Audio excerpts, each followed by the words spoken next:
The sky above the Shiganshina district did not simply darken, but seemed to bruise, as if the atmosphere itself had suffered a blunt force trauma from something outside the boundaries of the known world. The breach of Wall Maria had already occurred hours ago, and the screams of the dying had formed a single continuous frequency of despair that vibrated in the stones of the street and the timber of crushed homes. Titans wandered through the ruins with their slack jaws and vacant eyes, consuming the populace with a terrifying lack of malice that made the carnage worse than simple cruelty. The evacuation boats were already drifting away on the river, filled with weeping survivors who watched their lives burn on the horizon. But the true catastrophe was not the Titans, nor the broken gate, nor the colossal steam rising from the footprint of the massive entity that had kicked a hole in humanity's cage. The true catastrophe was occurring in the metaphysical scar tearing open directly above the carnage, where the sheer density of spilled blood and unavenged grievances had reached a critical mass that the local reality could no longer contain. In the Marvel universe, the spirit of vengeance is drawn to the spilling of innocent blood like a shark to chum. But in the world of the walls, the blood had been spilling for 100 years without answer, and the pressure had built up like gas in a sealed chamber. The dimensional membrane ruptured with a sound that was not heard by ears, but felt in the teeth and marrow of every living thing within a 10-mile radius.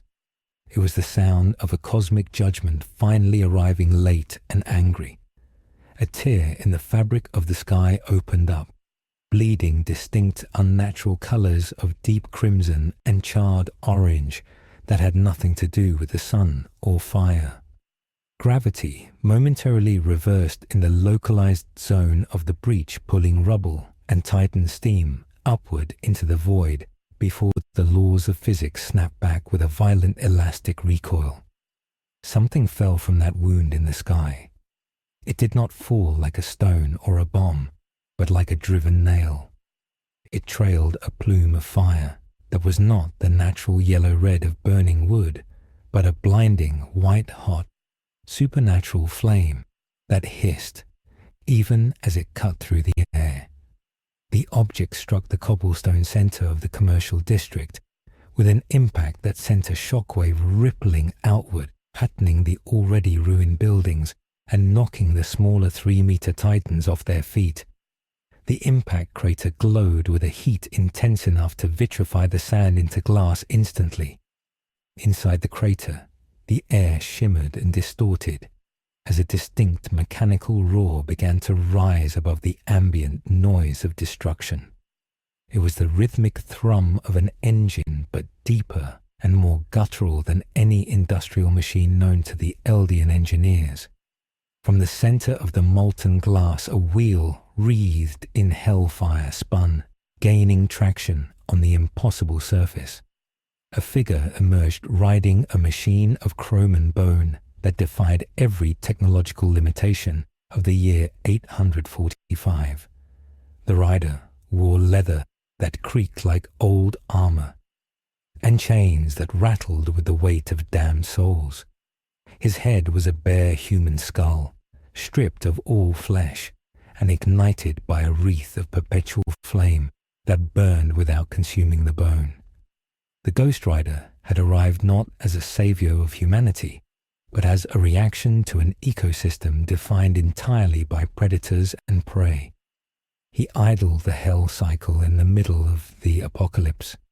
A 15-meter Titan, drawn by the noise and the bright light, shambled around the corner of a crushed bakery. The monster's eyes locked onto the rider.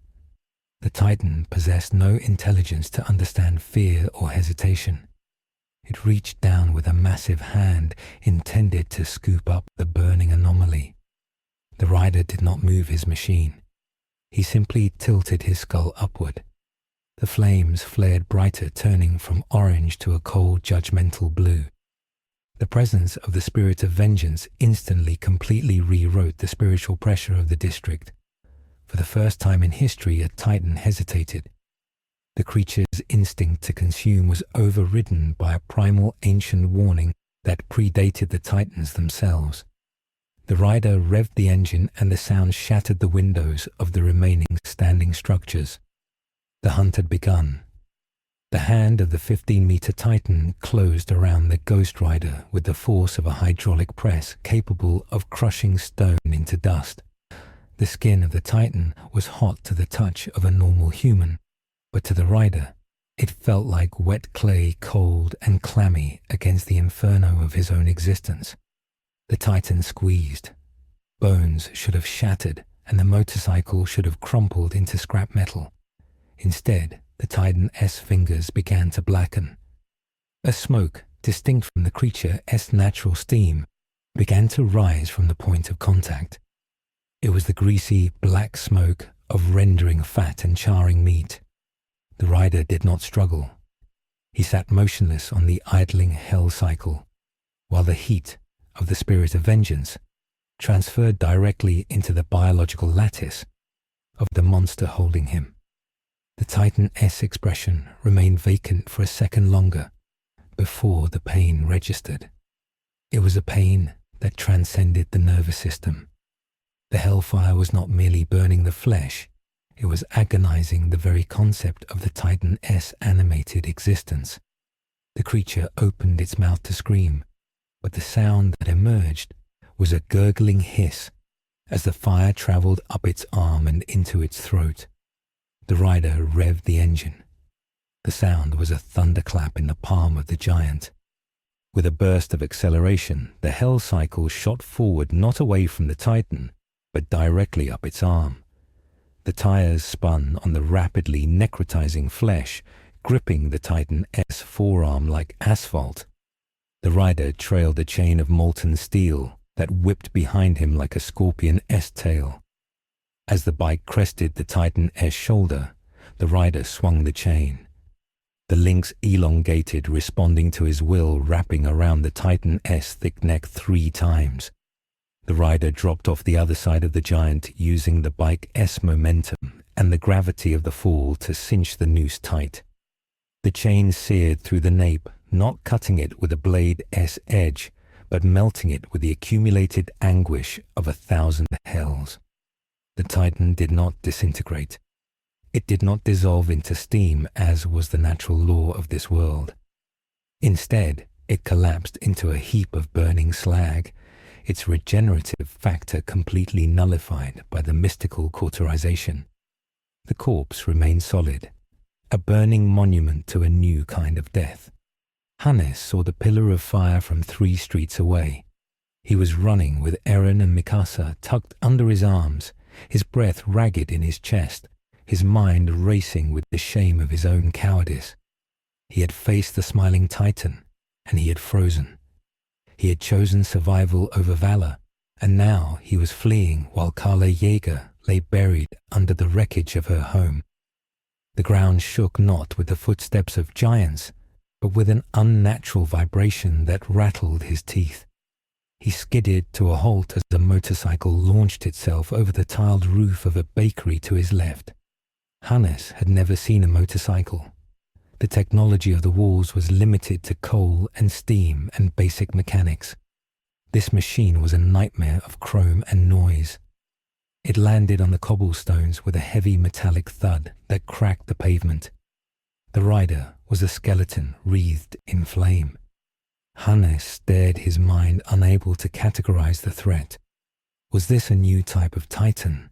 An abnormal? A devil? The rider stopped. The burning skull turned slowly to face Hannes. The empty eye sockets seemed to bore into Hannes' soul, weighing his fear and his guilt. Eren, who had been thrashing and screaming for his mother, went silent. The boy's teal eyes went wide, reflecting the dancing flames of the rider's head. For a moment there was only the sound of the burning city and the idle of the engine. The rider did not attack. He seemed to sniff the air. The spirit of vengeance could smell the specific cocktail of emotions radiating from Hannes. Fear, shame, A desperate desire to protect the children mixed with a self-loathing for fleeing. This was not the scent of evil. It was the scent of human frailty. The rider dismissed him.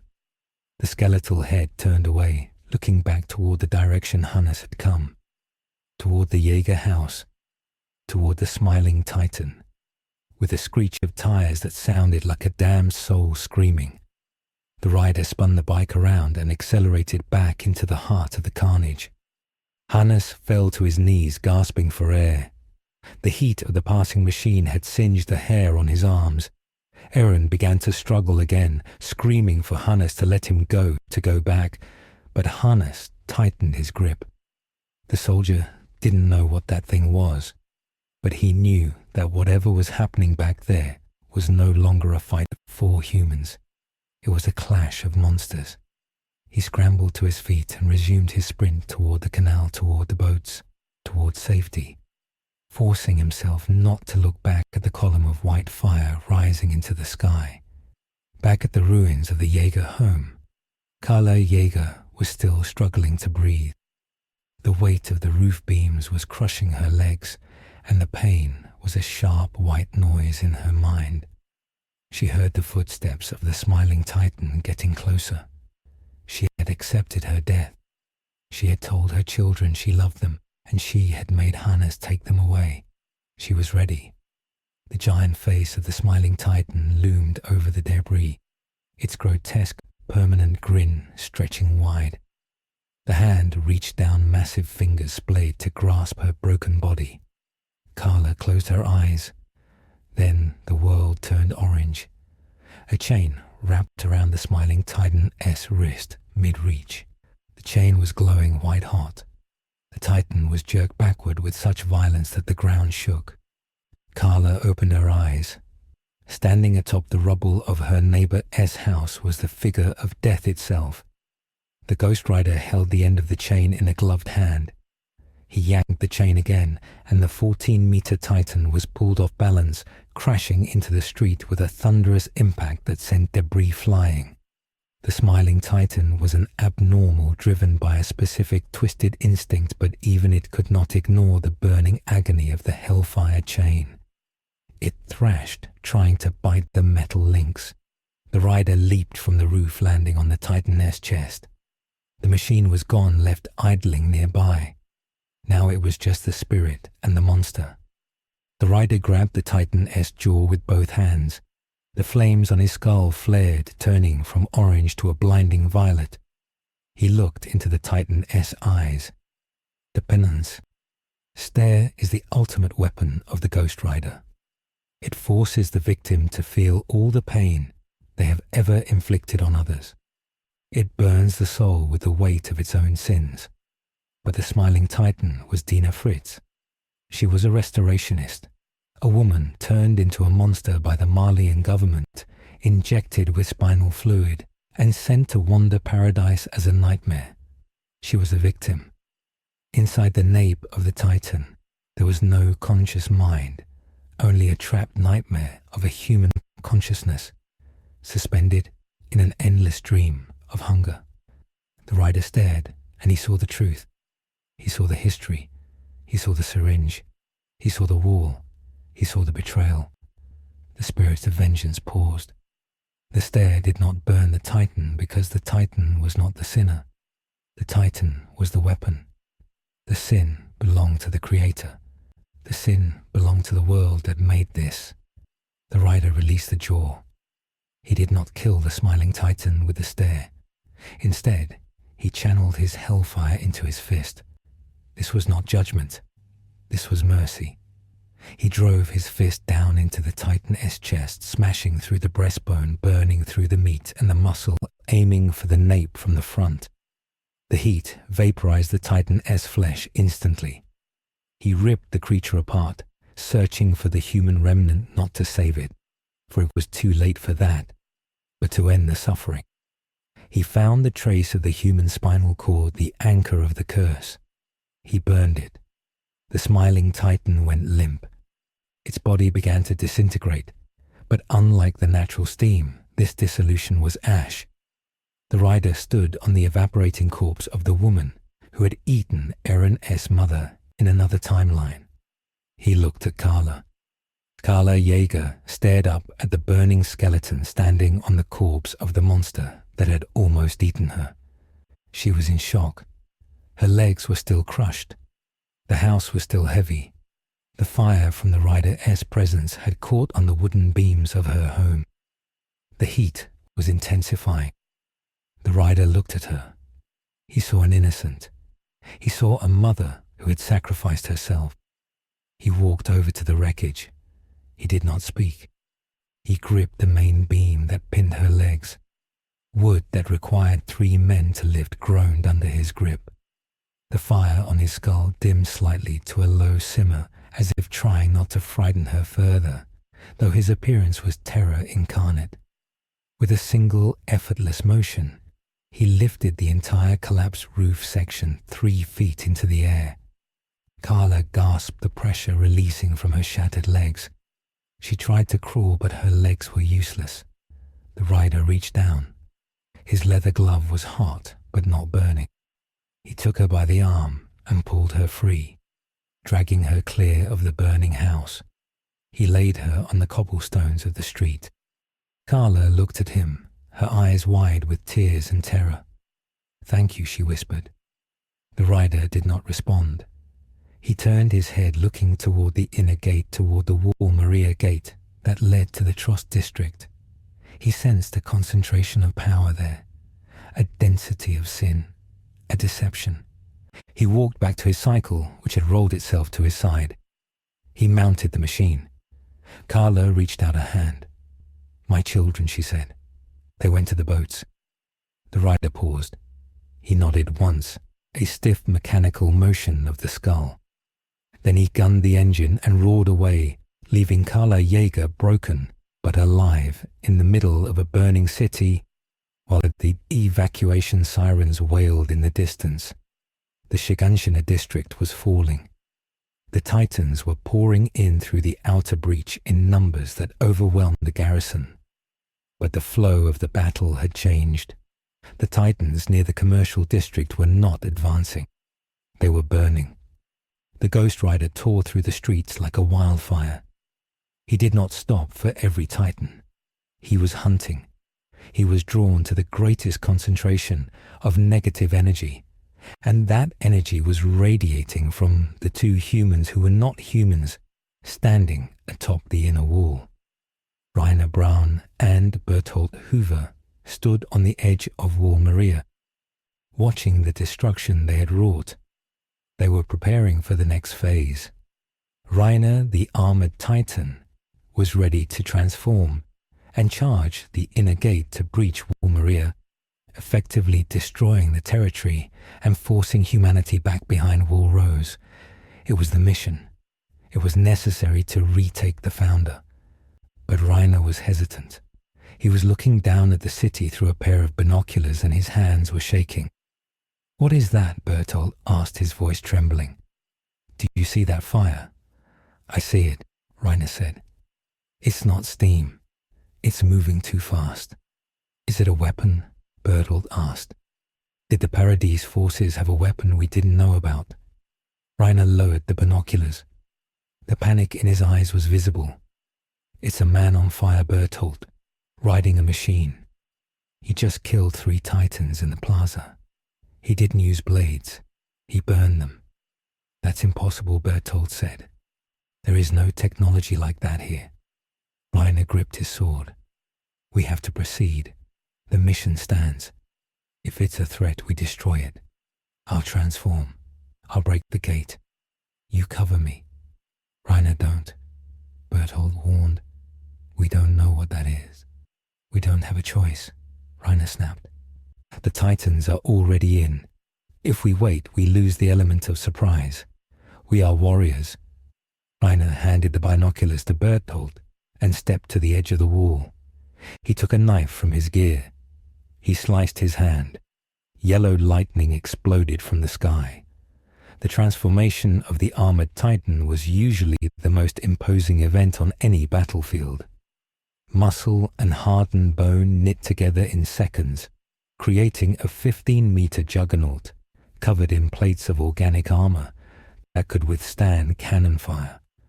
Reiner roared a sound of mechanical fury and jumped from the wall, landing in the district below with a crash that flattened a row of houses. He stood up, steam hissing from his vents, his armor gleaming in the sunlight. He turned toward the inner gate. He crouched, ready to sprint. He needed to build momentum to shatter the stone seal. But the street in front of him was not empty. At the far end of the avenue, emerging from the smoke of the burning city, was the rider. The Ghost Rider had sensed the lightning. He had sensed the sudden massive spike in power. He sat on his cycle 500 yards away, facing the armored Titan. The contrast was absolute. The 15-meter giant of biological armor versus the 6-foot skeleton on a steel horse. Reiner, in his Titan form, hesitated. He looked at the tiny figure. His instinct screamed at him to run. The Titan S senses, which were sharper than a human S, could smell the sulfur and the brimstone radiating from the rider. This was a predator, but Reiner was a warrior. He was the armored Titan. He was unbreakable. He roared a challenge and began his charge. The armored Titan sprinted the ground, shaking with every footfall. He picked up speed faster and faster, a living battering ram. He intended to run right over the rider to crush him into the pavement and continue on to the gate. The rider did not move. He waited until Reiner was 100 yards away, then 50, then 20. The rider revved the engine and popped the clutch. The hell cycle did not move forward. It moved upward. The rider popped a wheelie, driving the bike straight up the vertical face of a building to his right, defying gravity with traction provided by Hellfire. As Reiner thundered past the spot where the rider had been, the rider launched himself off the building. He was airborne, flying parallel to the sprinting Titan S head. In mid-air, the rider swung his chain. The metal lash wrapped around the armored Titan S neck. The rider landed on the Titan SS shoulder, his boots melting into the armored plating. Reiner thrashed, reaching up to grab the intruder, but the rider was already moving. He jumped off the shoulder, swinging down to the Titan SS chest, still holding the chain. The chain tightened. The heat was instantaneous. The armored Titan S armor plates, usually impervious to steel and explosive force, began to glow cherry red. Reiner screamed inside the nape. The heat was transferring through the armor, cooking the meat underneath. The Ghost Rider dragged his boots down the front of the armored Titan, carving 2 molten furrows through the invincible plating. He landed on the ground in front of the sprinting Titan, still holding the chain. He dug his heels in. The laws of physics stated that a 200-pound skeleton could not stop a 15-meter sprinting giant. The laws of the Ghost Rider stated that nothing moves unless the spirit allows it. The Rider S boots plowed through the cobblestones, tearing up the street. The chain went taut. The armored Titan S head was yanked downward violently. Reiner S momentum was arrested so abruptly that the Titan flipped. The massive body cartwheeled over the rider, crashing onto its back with a force that registered on seismographs in Mitras. The impact shattered the armor on Reiner S' back. The Titan lay there, stunned, steam pouring from the cracks in its plating. The rider walked toward the fallen giant. He reeled in his chain, the links clinking ominously. Reiner tried to stand. He was terrified. His armor, the source of his confidence, was melting. He looked at the rider. The rider looked at him. Guilty, the rider whispered. The voice was like grinding stones. You betray your own kind. You murder the innocent to save yourself. Reiner didn't understand the words, but he understood the intent. He panicked. He roared, forcing his Titan body to move. He swept his leg out, trying to crush the rider. The rider jumped effortlessly, leaping over the massive limb. He landed on Reiner S' knee. He punched the armor plate protecting the kneecap. The plate shattered. The fire poured into the joint. Reiner howled. High above on the wall, Bertolt watched in horror. He had to do something. If he transformed now, the explosion would kill Reiner. He couldn't use the colossal titan here. He grabbed a rifle from a dead garrison soldier. It was useless, he knew, but he had to try. He fired a shot at the rider. The bullet struck the rider's skull and ricocheted off harmlessly, flattened against the bone. The rider didn't even look up. He was focused on Reiner. He was preparing the penance stare. He grabbed the armored faceplate and began to pry it open. The metal groaned and bent. The heat was melting the hinges of the jaw. Reiner was staring up into the face of judgment. He saw the fire in the sockets. He felt his memories surfacing. Marcel being eaten. The training, the mission. The grim resolve to kill the devils on the island. The rider saw it too. He saw the indoctrination. He saw the child soldiers. The rider paused. The complexity of the sin was staggering. This was not a simple murderer. This was a weapon forged by a system of lies. The hesitation gave Reiner an opening. The armored titan shed its armor.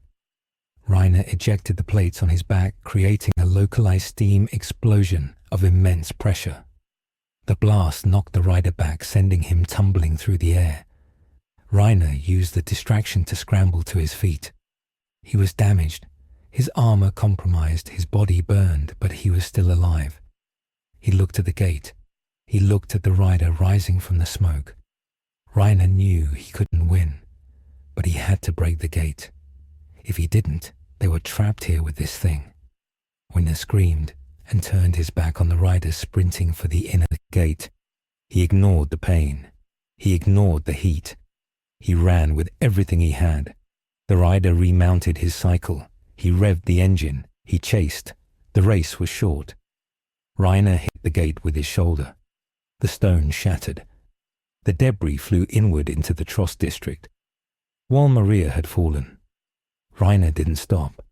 He kept running through the breach into the land beyond the wall, shedding his titan form as he went disappearing into the chaos of the fleeing refugees. The rider stopped at the breach. He sat on his cycle framed by the broken gate. On one side was the hellscape of Shiganshina, overrun by titans, burning and broken. On the other side was the terror of Trost, where humanity was realizing their century of peace had ended. The rider looked at the retreating figure of the human who had emerged from the titan. He could chase. He could catch him in seconds. But the spirit of vengeance had sensed something else. Deep beneath the earth, deep within the walls themselves. A resonance, the king's vow, the founding power. The presence of the rider had disturbed the slumber of something ancient. The walls were humming. The colossal titans inside the walls were stirring in their sleep, reacting to the presence of a foreign cosmic authority. The ground began to crack not from the battle but from below. The rider looked down. He saw the cracks spreading. He realized that his presence here was destabilizing the very foundation of this reality. If he continued to unleash his full power, the walls would not just break, they would wake up. The rider throttled down. The flames on his skull receded slightly. He turned his bike around, facing back towards Shiganshina. The evacuation was mostly complete. The city was lost. He had saved one woman. He had killed a dozen titans. He had scarred the armored titan. But the catastrophe had happened. The world was broken. And now he was trapped in it. The dimensional rift above had closed. The wound had scabbed over. There was no way back. The Ghost Rider rode slowly back through the ruined streets of Shiganshina. The mindless titans parted for him, instinctively fearing the heat. He rode past the house where he had left Carla Yeager. She was gone. Someone had come back for her, or she had crawled away. He did not check. He rode toward the center of the district where the first crater lay. He stopped the bike. He dismounted. He sat on a piece of fallen masonry and waited. The sun began to set, casting long shadows over the city of the dead. The night was coming, and with the night, the true nature of this world would reveal itself. The rider took a length of chain and began to wrap it around his knuckles. He was the spirit of vengeance, and this world was full of sins waiting to be punished. In the distance near the river, a small boat carried Eren Yeager away. He watched the smoke rising from his home. He didn't know his mother was alive. He only knew that the armored titan had broken the gate, and he had seen the burning man. The image was burned into his mind. The fire, the chain, the power. Eren didn't feel fear of the rider. He felt envy. He gripped the railing of the boat, his knuckles white. "I'll kill them all," Eren whispered. "I'll burn them all, just like him." The seed was planted. Not just the hatred of titans, but the idolization of the destroyer. The path of Eren Yeager had shifted. He no longer just wanted to be a soldier. He wanted to be a monster that could judge other monsters. Meanwhile, in the darkness of the giant forest outside the walls, the beast titan sat waiting.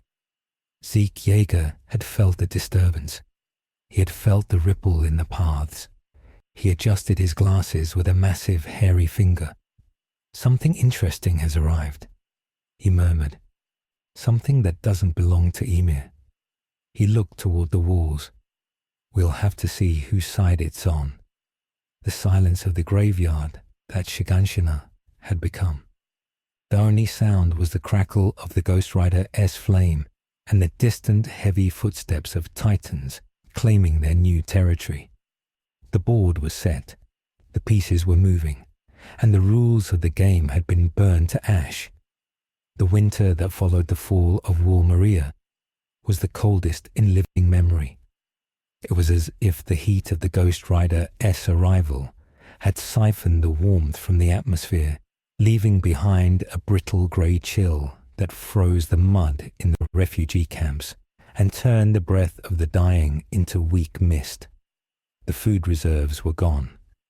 The influx of a third of the human population into the territory of Wall Rose had shattered the delicate logistical spine of the kingdom. In the streets of Trost and the outlying villages, men fought over mouldy bread with the savagery of wild dogs. The garrison regiment was stretched to the breaking point, their authority eroding with every ration shipment that failed to arrive. But the hunger was a quiet killer. The loud killer was the fear. The stories of the burning skull had spread faster than the typhus. The refugees from Shiganshina whispered of a demon that ate titans and judged men. Some called it a savior sent by the walls themselves. Others called it the devil of all earth come to finish what the titans started. The royal government in Mitras did not deal in whispers. They dealt in control, and they were losing it. Deep within the cavernous, crystallized underground beneath the Stohes district, Rice stood before the glowing altar of his ancestors. The news had reached him within hours of the breach, a power that defied the founding titan, a fire that burned the unburnable. He held a ceramic cup in his hands, his fingers trembling not from cold, but from a primal apprehension that his bloodline had not felt in a century. The vow renouncing war did not account for this. The King's memories offered no precedent for a spirit of vengeance. The interior military police had been dispatched not to help the refugees, but to find the anomaly. They found nothing but scorched earth and stories. The rider had vanished into the wasteland between Wall Maria and Wall Rose, a territory now infested with titans. Rice knew that the stability of the paradise depended on the balance of fear and ignorance. The titans were a known fear.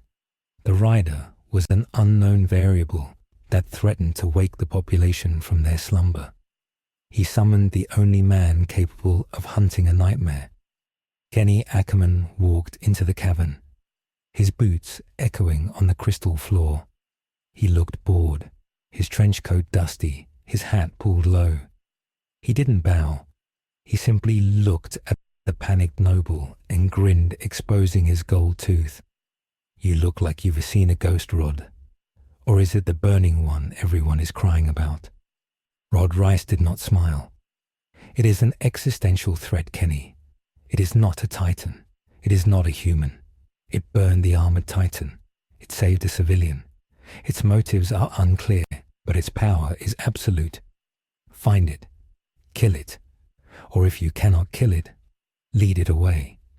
Kenny adjusted his anti-personnel gear, the vertical maneuvering equipment modified for killing humans. He had heard the reports. A skeleton on a metal horse. It sounded like a drunk hallucination, but the fear in the eyes of the survivors was sober enough. Whatever it was strong. And Kenny Ackerman had spent his life looking for something strong enough to make sense of this garbage world. "I'll find him," he said, turning to leave. "But if he burns the armored Titan, you might want to pray to whatever god you actually believe in, that he doesn't like the taste of royalty." The solution to the food crisis was bureaucratic and monstrous. The central government issued the order under the guise of a reclamation campaign. An operation to retake War Maria. It was a lie. It was a cull. 250,000 refugees, nearly 20% of the population, were conscripted, given substandard gear and sharpened sticks, and ordered to march into the Titan-infested lands to reclaim territory that was irretrievably lost. The logic was mathematical. If they died, the food surplus would stabilize. If they refused, they would be shot for treason. It was a sin of such magnitude that it vibrated in the ether, a collective psychic scream of 250,000 souls being marched to the slaughterhouse. The column of conscripts stretched for miles across the plains outside the Trost Gate. It was a sea of grey coats and terrified faces, old men, young women, teenagers, who had lied about their age to get an extra ration card. They walked in silence, escorted by the military police, who rode on horseback, with muskets trained not on the Titans, but on the refugees. Armin Arletes had walked beside his grandfather, holding the old man's hand. Armin was small, weak, his eyes wide with the comprehension of what was happening. He knew this wasn't a battle. He knew it was an execution. Somewhere in the line, Mikasa Ackerman walked with a blank expression, her hand hovering near the knife she had concealed in her boot. Eren Yeager was not there. He had been too young, too volatile. He had been held back in the camps, screaming until his throat bled. But Armin was here, and he was going to die. The sun was high and indifferent when the first Titans appeared on the horizon. They were small ones, 3 and 4 meters high, wandering aimlessly until they saw the feast. The military police commanders shouted orders to form ranks, orders that were meaningless to untrained civilians. The front line of the refugees raised their spears, their hands shaking. The Titans broke into a run. The slaughter began. It was clumsy and wet. Bodies were tossed into the air. The MPs fired a few token shots and then began to wheel their horses around, preparing to retreat and leave the bait to its fate. This was the plan. The Titans would eat. The population would decrease. The walls would survive. Then the horizon ignited. It was not the yellow flare of a signal shell. It was a wall of white fire that erupted from the ground between the refugees and the Titans. The earth split open along a linear fault line seemingly drawn by a giant invisible pen. The fire roared upward 50 feet high, a curtain of infernal heat that forced the Titans to skid to a halt, shielding their faces. The MP's horses panicked, rearing and throwing their riders. A sound cut through the chaos. A rhythmic thrumming, deep and mechanical, that grew louder until it drowned out the screams of the dying. Through the curtain of fire, the Ghost Rider emerged. He did not jump. He simply rode through the flames, his cycle trailing streams of molten lava. He came to a stop in the no-man's land, between the monsters and the victims. His skull was a raging torch. He looked at the Titans. There were 50 of them closing in. Then he looked at the military police retreating toward the gate. The spirit of vengeance has a specific hierarchy of sin. A beast acting on instinct is a tragedy. A man acting on calculated malice is an abomination. The rider revved his engine. The sound was a physical blow. He spun the bike around, presenting his back to the Titans. He was not there for them. The rider launched himself toward the military police. The commander of the operation, a man named Kitz Warman, who would later become infamous for his cowardice, saw the burning demon approaching and ordered his men to fire. A volley of musket balls erupted. They struck the rider's leather jacket and flattened, falling like hail. The rider did not slow down. He swung his chain. It was not a weapon of impact but of capture. The chain elongated, defying physics, wrapping around the waists of 5 MPs at once. The rider drifted the bike, pulling the chain taut. The soldiers were yanked from their saddles, dragged across the rough field. The rider did not kill them. He dragged them.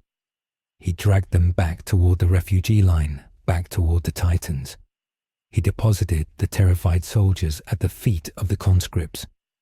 The rider dismounted. He stood 7 feet tall in his boots, a nightmare of vengeance.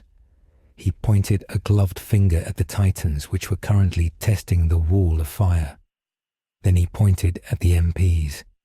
Then he pointed at the muskets lying in the dirt. The message was primal. Fight or die. The MPs scrambled for their weapons, terrified of the demon than the giants. The rider turned back to the Titans. He walked toward the wall of fire and inhaled. The flames on the ground were sucked into his mouth, absorbed into his being. The barrier fell. The Titans charged. The Ghost Rider met the charge head-on. He did not use the penance stare. He used brutality. He punched the lead Titan a 7-meter class in the knee, shattering the bone and bringing it down to eye level. He grabbed the Titan's tongue and pulled, ripping it out by the root, igniting the mouth with Hellfire. He moved with a speed that the ODM gear users could only dream of. He was a blur of chrome and fire. He used the chain to trip the giants, to decapitate them, to bind them together. But he did not kill them all. He maimed them. He broke their legs. He burned their eyes. He left them thrashing and helpless. He was dismantling the threat with a surgical cruelty that served a purpose. He was showing the refugees that these gods were made of meat. They could bleed. They could burn. Armin Arled watched from the front line.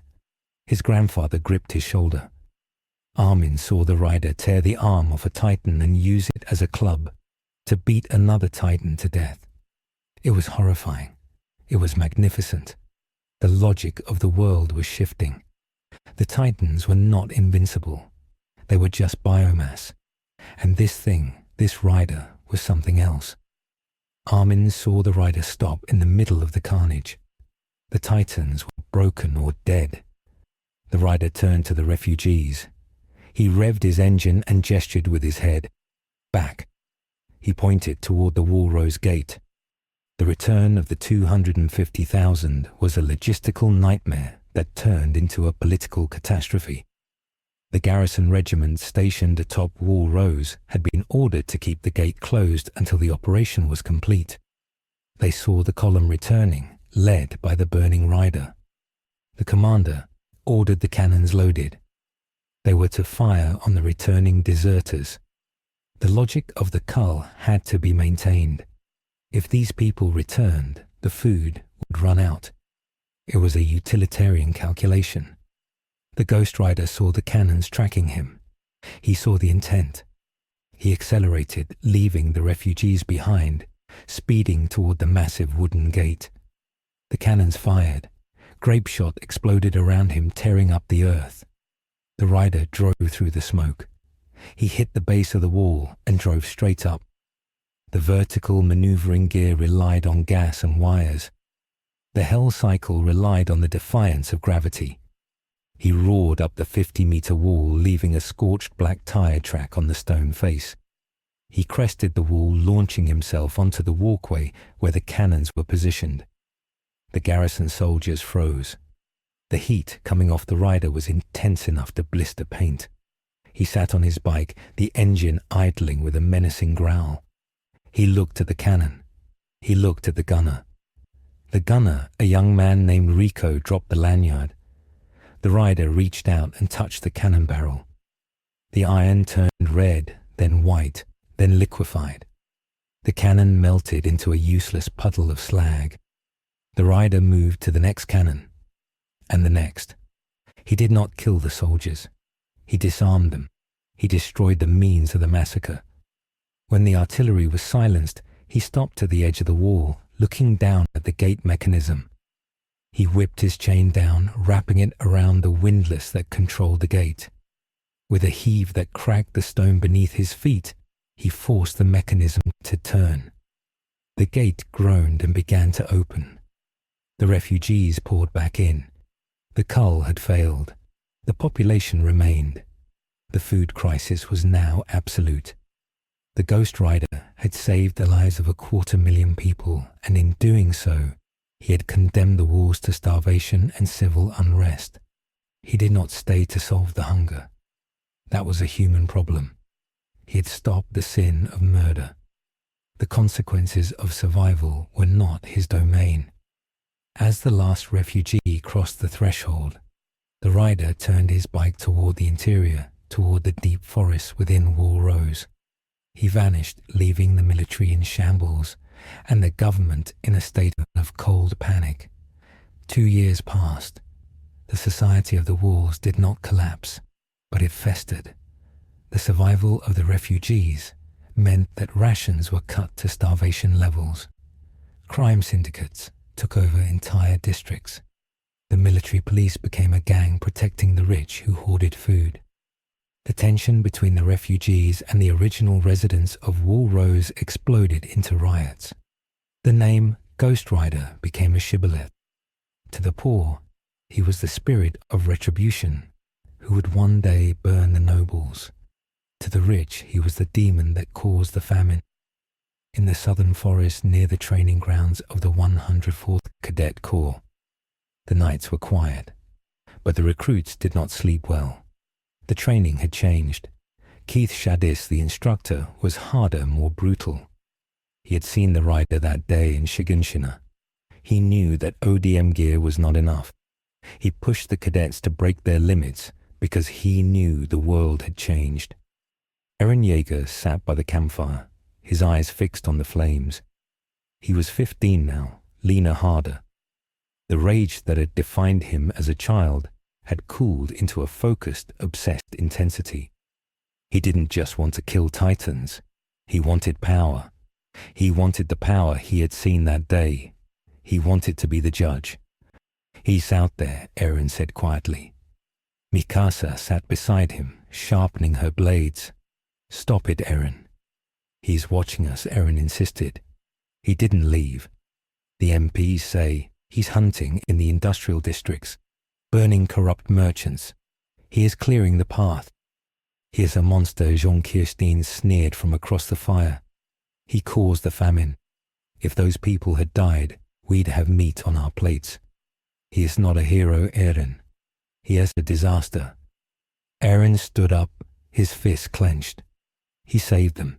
He did what the king wouldn't do. He fought back. He broke the world, Jean retorted, standing to meet him. And now we were starving. Reiner Braun watched the argument from the shadows. He looked tired. The circles under his eyes were dark. For 2 years, he and Berthold Bard lived in terror. They were waiting for the rider to find them. Every time they saw a fire, every time they heard a distant rumble, Reiner flinched. The mission to retake the founder was stalled. They couldn't transform. If they transformed, he would come. The rider was a deterrent. the nuclear option that kept the warriors checkmated. "We have to make a move soon," Reiner whispered to Bertolt. "We can't wait forever. Marley will send others. If we move, he kills us." Bertolt whispered back, his face pale. "You felt it, Reiner. The heat. It wasn't just heat. It was guilt. It burns your sins." "Then we don't sin," Reiner said, his voice hollow. "We do our duty. Duty isn't a sin." Bertolt looked at him with pity. Reiner was fracturing. The split between the soldier and the warrior was widening, fueled by the existential dread of the spirit of vengeance. The inevitable collision occurred a week before graduation. The 104th was on a wilderness exercise navigating the dense forest in the rain. It was a standard operation until they stumbled upon something that wasn't part of the curriculum. In a clearing deep in the woods, they found a convoy of military police wagons. But they weren't transport wagons. They were cages. Inside were people, girls mostly from the refugee camps. It was a human trafficking ring run by the interior MPs selling refugees to the underground brothels of the capital. The cadets crouched in the bushes. This was strictly forbidden territory. They should retreat. "We have to tell Shadis," Markobot whispered. "They'll be gone by then," Eren hissed. "Look at them. They're leaving now." "We can't engage MPs," Jean said. "That is treason." Eren drew his blades. "It's not treason if there are criminals." Before Eren could move, the decision was taken out of his hands. A chain whipped out of the darkness. It wrapped around a lead wagon S-axle. The hell cycle roared from the tree line, not driving on the ground but driving down the trunk of a massive redwood. The Ghost Rider hit the mud, skidding to a halt, blocking the path. The MPs didn't hesitate. They knew what this was. They had been preparing. Specialized weapons. The lead MP pulled a lever on the wagon. A Gatling gun hidden under a tarp spun up. It was anti-personnel technology suppressed by the government, now brought out to kill a ghost. The gun roared, spitting heavy caliber rounds. The bullets tore through the Rider S leather, chipping bones, sparking off the chrome. The rider staggered back under the impact. He fell to one knee. "We got him," the MP screamed. "Keep firing. Tear him apart." The cadets watched in shock. The rider was being overwhelmed. The sheer volume of fire was keeping him pinned, pushing him back. The MPs were cheering. Then Eren Yeager moved. He didn't think. He didn't calculate. He saw the only force that had ever defied the Titans being pinned down by the same corrupt system that let his mother die. Eren launched his ODM hooks. He swung out of the trees, not attacking the MPs directly, but aiming for the wagon wheel. He slashed the spokes. The wagon collapsed, tilting the Gatling gun upward. The stream of bullets went high, tearing into the canopy. The rider looked up. The fire in his sockets flared. He saw the boy. He recognized the rage. The rider stood up. The bullets had stopped. The damage to his form knitted together the bone, reforming the leather, stitching itself back. He walked toward the MPs. The fear in the clearing was palpable. The MPs fumbled for their sidearms. The rider didn't use his chain. He walked up to the lead slaver who was cowering against the mud. The rider grabbed him by the throat and lifted him. Innocent blood, the rider rasped. For coin. He delivered the penance stare. The MP screamed a sound that made the cadets cover their ears. It was the sound of a mind fracturing under the weight of its own cruelty. The rider dropped the catatonic husk. He turned to the other MPs. They ran. They didn't fight. They fled into the woods. The rider turned to the cages. He melted the locks with a touch of his finger. The girls huddled inside, terrified of the skeleton. He stepped back, giving them space. Then he turned to the tree line where the cadets were hiding. He looked directly at Eren. Eren stepped out. He stood before the spirit of vengeance. He wasn't afraid. He was vibrating with adrenaline. "You could have killed them all," Eren said. "Why do you let them run?" The rider's jaw moved. The voice was like a coffin lid dragging on stone. "Judgment is precise. Vengeance is not slaughter." The rider mounted his cycle. He revved the engine. "Be careful, boy. The fire consumes the vessel." With a roar, he sped off, leaving a trail of burning mud. The cadets emerged from the bushes. They looked at Eren differently now. He had intervened. He had spoken to the monster. Reiner watched Eren with a look of pure calculation. Eren was a variable, a dangerous one. That night in the barracks, the atmosphere was heavy.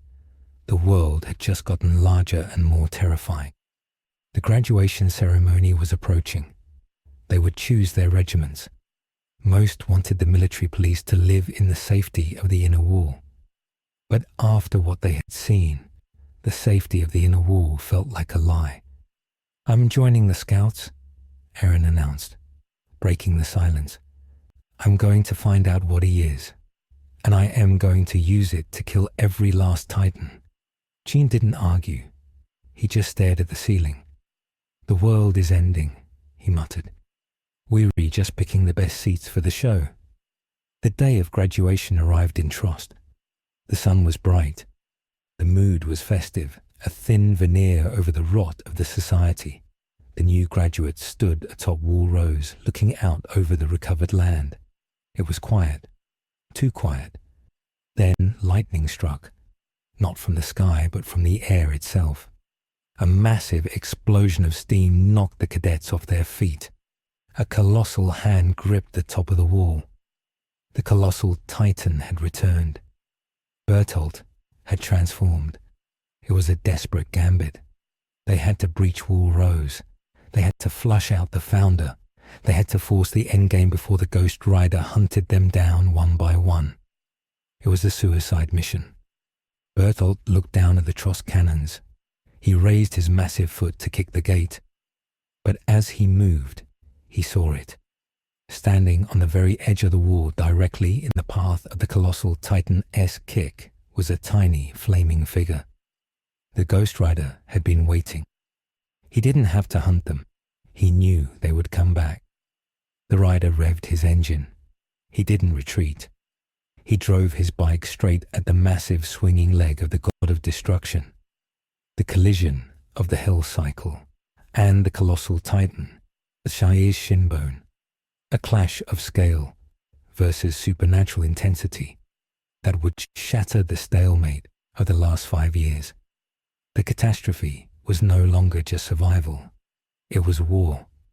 The impact of the Hell Cycle against the shin of the colossal Titan produced a sound that had no place in the natural world, a screech of tearing metal and shattering bone that was felt in the molars of every soldier on top of wall rows. The 60-meter god of destruction had kicked with enough force to breach the stone gate, but the spirit of vengeance had met that force with an immovable metaphysical object. The Hell Cycle did not crumple. Instead, it acted as a wedge of molten judgment driven directly into the tibia of the massive Titan. The colossal Titan-S leg did not break in a clean snap. It exploded from the inside out as the Hellfire traveled instantly through the marrow, superheating the pressurized fluids within the giant S limb.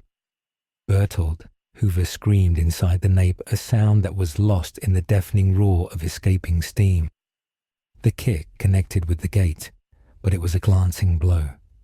The outer stonework shattered and the gate was breached, but the structural integrity of the colossal Titan-S leg was compromised. The limb disintegrated into a rain of burning meat and bone fragments. The massive body of the Titan lost its balance. The colossal Titan did not vanish as it had 5 years ago. It fell. The 60-meter giant collapsed forward, crashing onto the top of wall rows with the weight of a falling mountain. The impact pulverized a section of the wall, sending boulders the size of houses tumbling into the Trost district below. The shockwave knocked the cadets flat. Steam erupted in a mushroom cloud, blinding and scalding. In the center of that white superheated fog, the Ghost Rider was blown apart.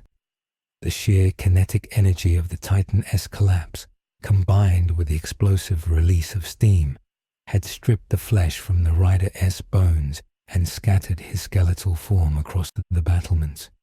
The hell cycle spun away, tumbling off the wall and crashing into the city below. For a moment there was silence save for the hissing of the dissolving Titan and the screams of the crushed city. Bertold Hoover wasted no time.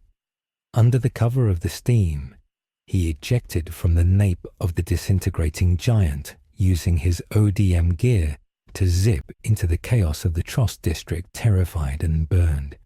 He had broken the gate, but he had paid a price.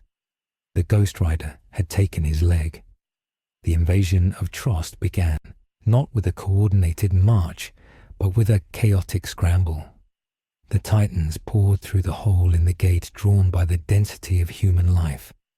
The garrison regiment was in disarray, their command structure decapitated by the debris from the falling colossal Titan. The cadets of the 104th were left to fend for themselves in a city that was rapidly becoming a slaughterhouse. Eren Yeager pulled himself from the rubble on top of the wall. He coughed, waving away the dust. He looked for the rider.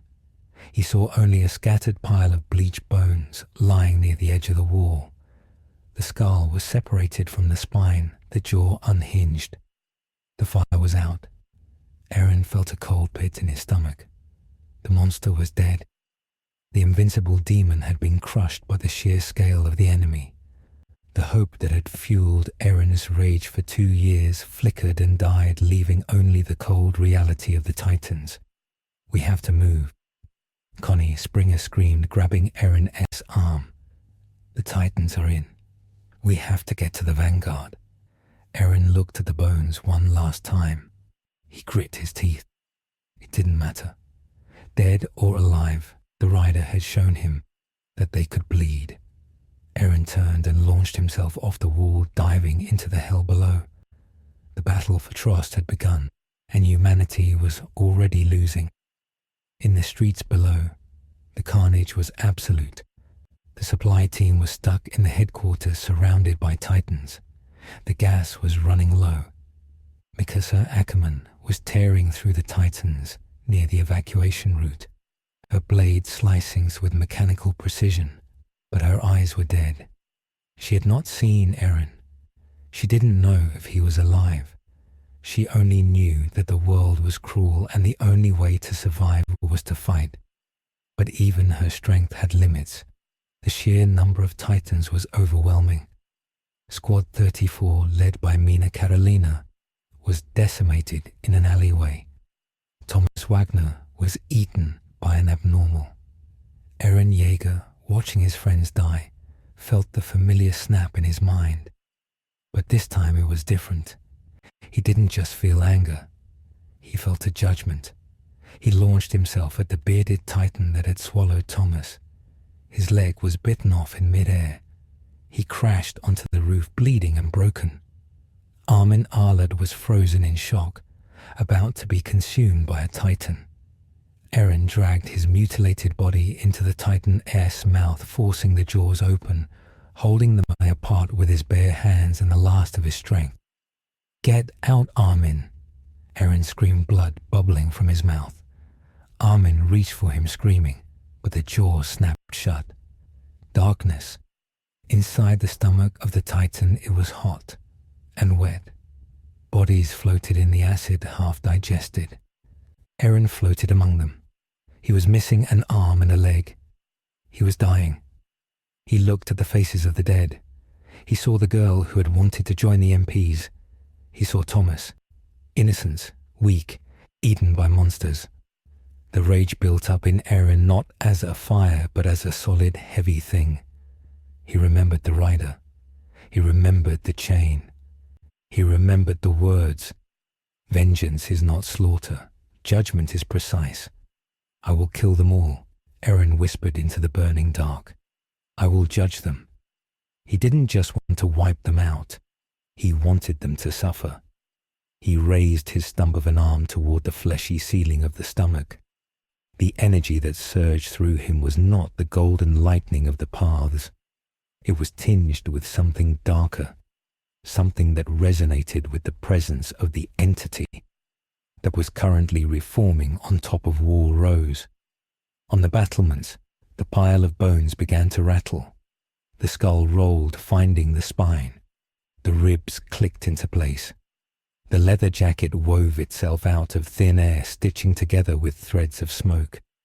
The fire ignited not with a flicker, but with a roar. The Ghost Rider stood up. He was not injured. He was not dead. He was annoyed. The spirit of vengeance cannot be killed by physical force, only delayed. He looked down at the city. He sensed the massive spike of energy, a soul screaming for vengeance so loudly it cracked the barrier between the physical and the metaphysical. The rider walked to the edge of the wall. He whistled. Below, in the ruined street, the wreckage of the hell cycle melted and reformed, repairing itself from the scrap. It drove itself up the wall, defying gravity, catching the rider in mid-air as he leaped. He landed on the seat and throttled the engine. He did not go for the Titans at the gate. He went for the signal. He went for Eren. An explosion of lightning shattered the skyline of Trost. From the belly of the bearded Titan, a hand burst forth, but it was not a human hand. It was the hand of a 15-meter Titan. The attack Titan emerged roaring a sound that was less a scream and more a declaration of war. But this attack Titan was different. Its eyes glowed with a distinct greenish-yellow hue, similar to the Rider S flames. Steam poured from its mouth like exhaust. It didn't just attack the nearest Titan. It grabbed the Titan S head and crushed it against a building, grinding the face into the brick until nothing remained but steam. It turned on another Titan at 12-meter class and didn't grapple. It punched a hole straight through the Titan S chest, cauterizing the wound instantly. The heat radiating from Eren's Titan form was intense, singeing the wood of the nearby buildings. Mikasa saw it from the roof. She saw the rogue Titan tearing through the horde. She saw it stomp a Titan S head into the pavement and then drag the body to use as a shield against another. It was fighting with intelligence, with rage. And then she saw the rider. The Ghost Rider drifted around the corner, his chain trailing behind him, sparking against the cobblestones. He saw the attack Titan. He stopped. The two monsters looked at each other. The attack Titan roared, pounding its chest. The rider sat silently, his engine idling. He recognized the signature. The boy. The boy had become the monster to hunt the monsters. The rider nodded once. Then they moved together. It was a massacre. The attack Titan acted as the hammer, the Ghost Rider as the anvil. Eren would smash a Titan backward, and the rider would be weighting his chain, lashing out to decapitate the stumbling giant. They cleared the main avenue in minutes. The cadets, watching from the rooftops, were paralyzed with awe and terror. This wasn't a battle. It was an extermination. But the balance of the world demanded a response. The presence of the rider and the awakening of the Founder S vessel had drawn attention from the true powers of the island. On the roof of the Trust headquarters, Kenny Ackerman watched the carnage through a spyglass. He chewed on a piece of straw. He was wearing the standard ODM gear, but strapped to his back were the anti-personnel maneuvering thrusters, and in his hands were the specialized pistols he had developed. "So that's the Burning Man," Kenny drawled. "And he's got a pet giant. Rod is going to shit himself." Kenny didn't care about the Titans. He didn't care about Trost. He cared about power. And the rider was the ultimate power. He wanted to know if it could be killed. And if it could be killed, could its power be taken? "All right, boys," Kenny said to his squad of interior MP suppressors, hidden in the shadows. Let's see if God bleeds. The Ghost Rider separated from Eren. The attack titan was running out of steam, literally. Eren's rage was consuming his stamina. He collapsed near the supply depot, steam rising from his decomposing titan form. The cadets rushed to him, realizing the truth. The rider ignored them. He turned his bike toward the gate. He intended to finish the job. He intended to find the colossal Titan-S user. But the air around him exploded. Kenny Ackerman swooped down from the rooftops faster than any scout, faster even than Levi. He fired 2 shots. The bullets were not lead. They were shotgun shells packed with tungsten pellets designed to shred Titan-hardened skin. They hit the Rider-S skull at point-blank range. The impact snapped the Rider-S head back, cracking the bone. The rider swerved his bike, spinning to a halt. He looked up. Kenny landed on a chimney, appearing relaxed. "Hey, Skullface," Kenny shouted. "You got a license for that fire." The rider glared. The flames turned red. "Sinner," the rider growled. Kenny laughed. "You have no idea." Kenny moved. He was a blur. He used the verticality of the city, launching himself between buildings, firing constantly. The rider gave chase. The hell cycle roared up the walls, chasing the Ackerman across the rooftops. It was a clash of styles.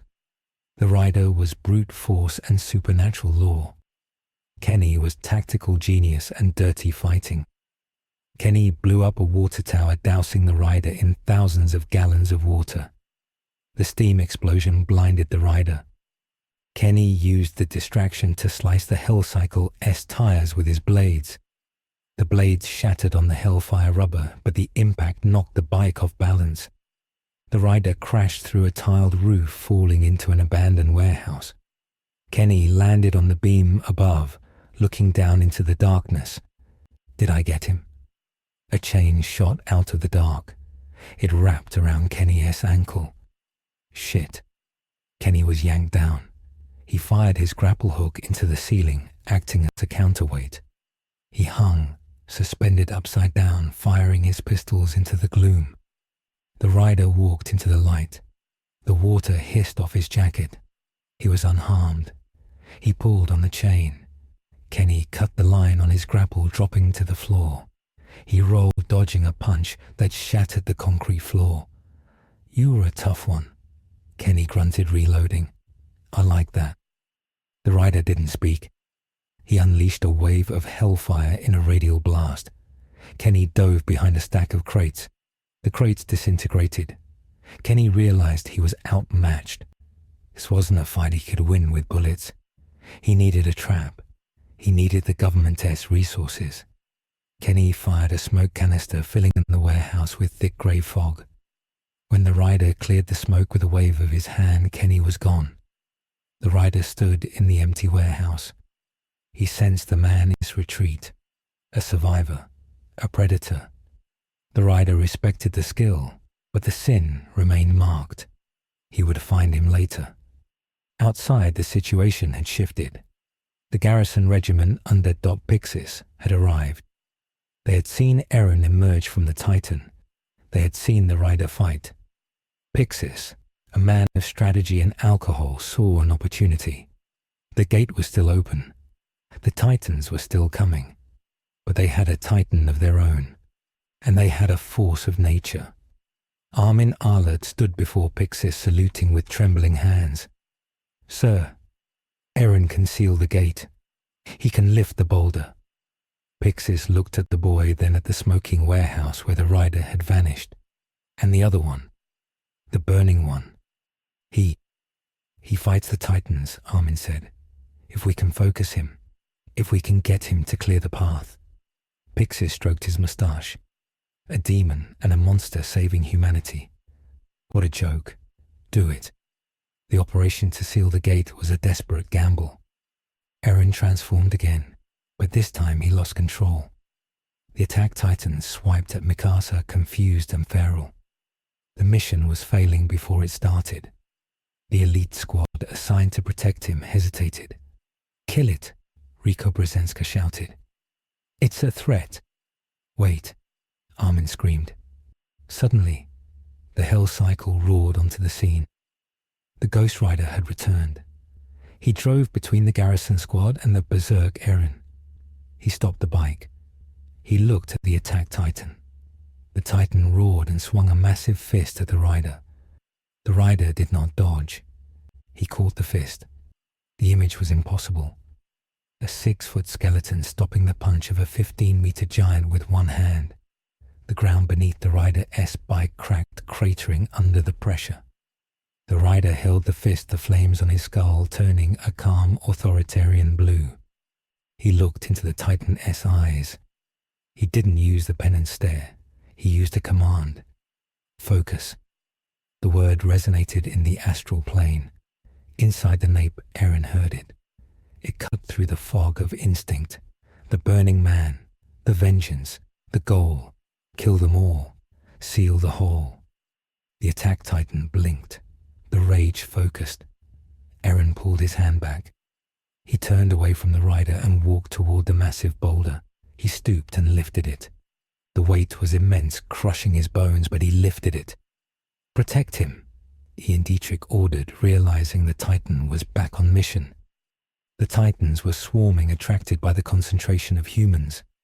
The garrison soldiers fought bravely, dying in droves to keep the path clear. But there were too many.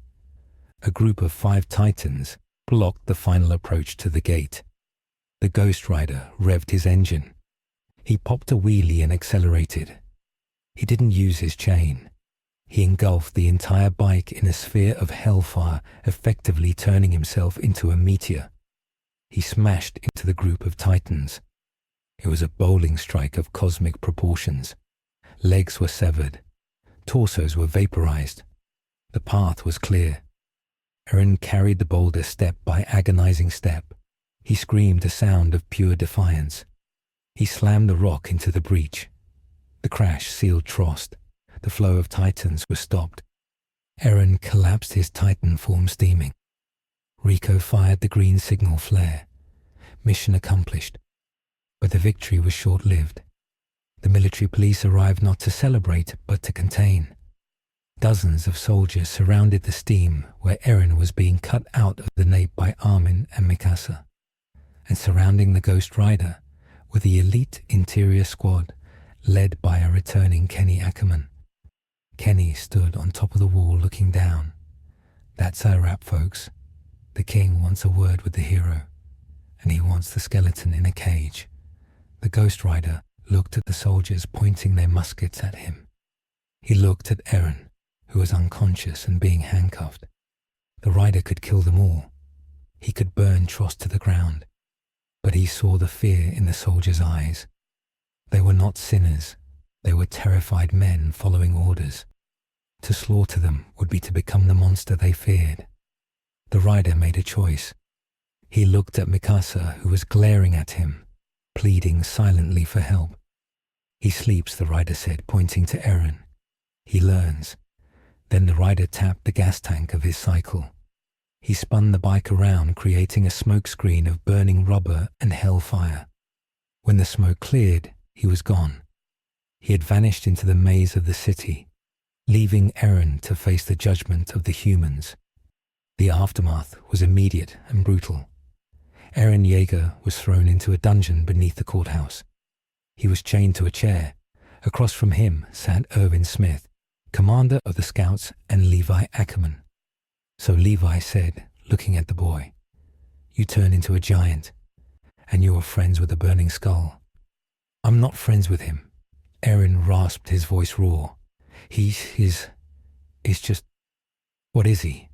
Irvin asked, his eyes intense. "Here's the consequence," Eren said. Irvin leaned back. "The government is terrified. They want to dissect you, and they want to exorcise him. I have a proposal. Join the Scouts. We'll use your power to retake Wall Maria. And maybe we can use you to understand him." "Where is he?" Eren asked. Levi looked at the ceiling. "Gone. Kenny and his dogs are tearing the city apart looking for him. But a thing like that, it doesn't hide. It waits. deep in the dungeon in a cell adjacent to Eren. His two MPs were guarding the door. They were talking in hushed tones. "Did you hear? About the church? What about it? The wall cult. Pastor Nick, he's freaking out. Says the rider isn't just a demon.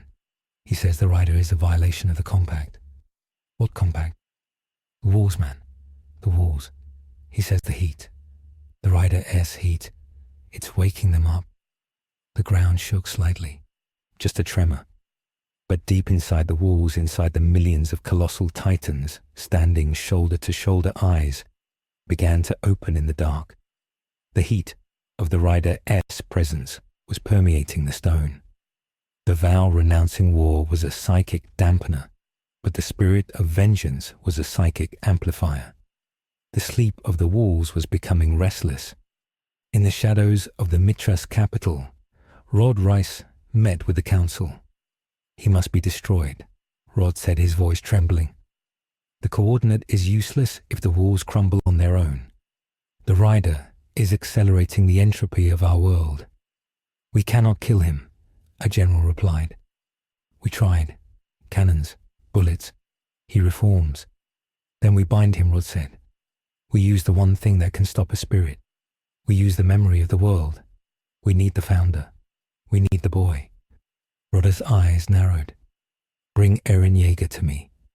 If I can eat the boy, I can use the Founder S power to banish the demon back to hell." The order was given. The transfer of custody for Eren Yeager was a ruse. They weren't going to trial. They were going to a slaughter. The Ghost Rider, sitting on a cliff overlooking the capital city of Mitras. He was watching the lights of the rich. He could smell the corruption rising from the inner circle like a sewer gas. He took a notebook from his jacket pocket. It was a human notebook charred at the edges. He opened it. It was a list. Names he had gathered from the minds of the sinners he had burned. Rice. The name was circled in ash. The rider closed the book. The Titans were a plague, but the humans were the disease. It was time to cure the patient. He revved the engine, and the headlight of the hell cycle cut a beam of judgment through the dark night of the soul. The escalation had reached its peak. The war was no longer about survival. It was about truth, and the truth burned. The military tribunal in the capital of Mitras was a theatre of the absurd performed by men who believed they controlled the stage. Darius Zackley sat upon the high bench, looking down at the shackled form of Eren Yeager. The boy was kneeling on a metal plate, a precaution that seemed laughably insufficient given the events of the last week. The courtroom was packed. The military police stood on the left, representing the fear of the unknown. The scouts stood on the right, representing the desperate hope for a weapon. But the true presence in the room was not Eren, nor the judge, nor the squabbling factions. It was the empty chair in the back row where the public gallery began. No one sat there. It was as if the collective unconscious of the assembly had reserved a space for the burning phantom that had haunted their reports.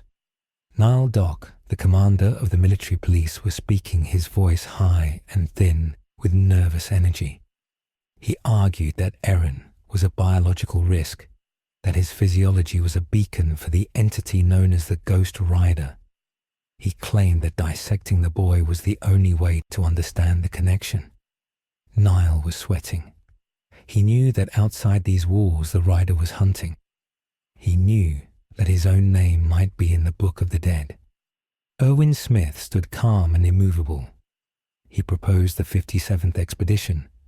He argued that Eren was the key to reclaiming Wall Maria, and that the Ghost Rider was a variable that could be directed, if not controlled.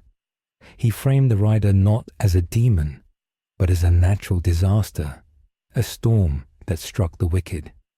If the military was righteous, Erwin argued with a subtle, dangerous glint in his eye, they had nothing to fear. It was a gamble. He was betting that the Rider S code was consistent. He was betting that the government S corruption was a greater target than the scout's ambition. Levi Ackerman stood beside Eren, his expression bored, but his muscles coiled. He was ready to beat the boy into submission to prove control. When the tribunal began to shout when the fear boiled over, Levi moved. He kicked Eren in the face. A tooth flew. He kicked him again. It was brutal, effective theatre. See, Levi said his boot on Eren's head. He is flesh and blood. He can be hurt. The rider is different. You can't kick a fire. Give us the boy. We will draw the fire away from you. The logic held because it appealed to the cowardice of the interior.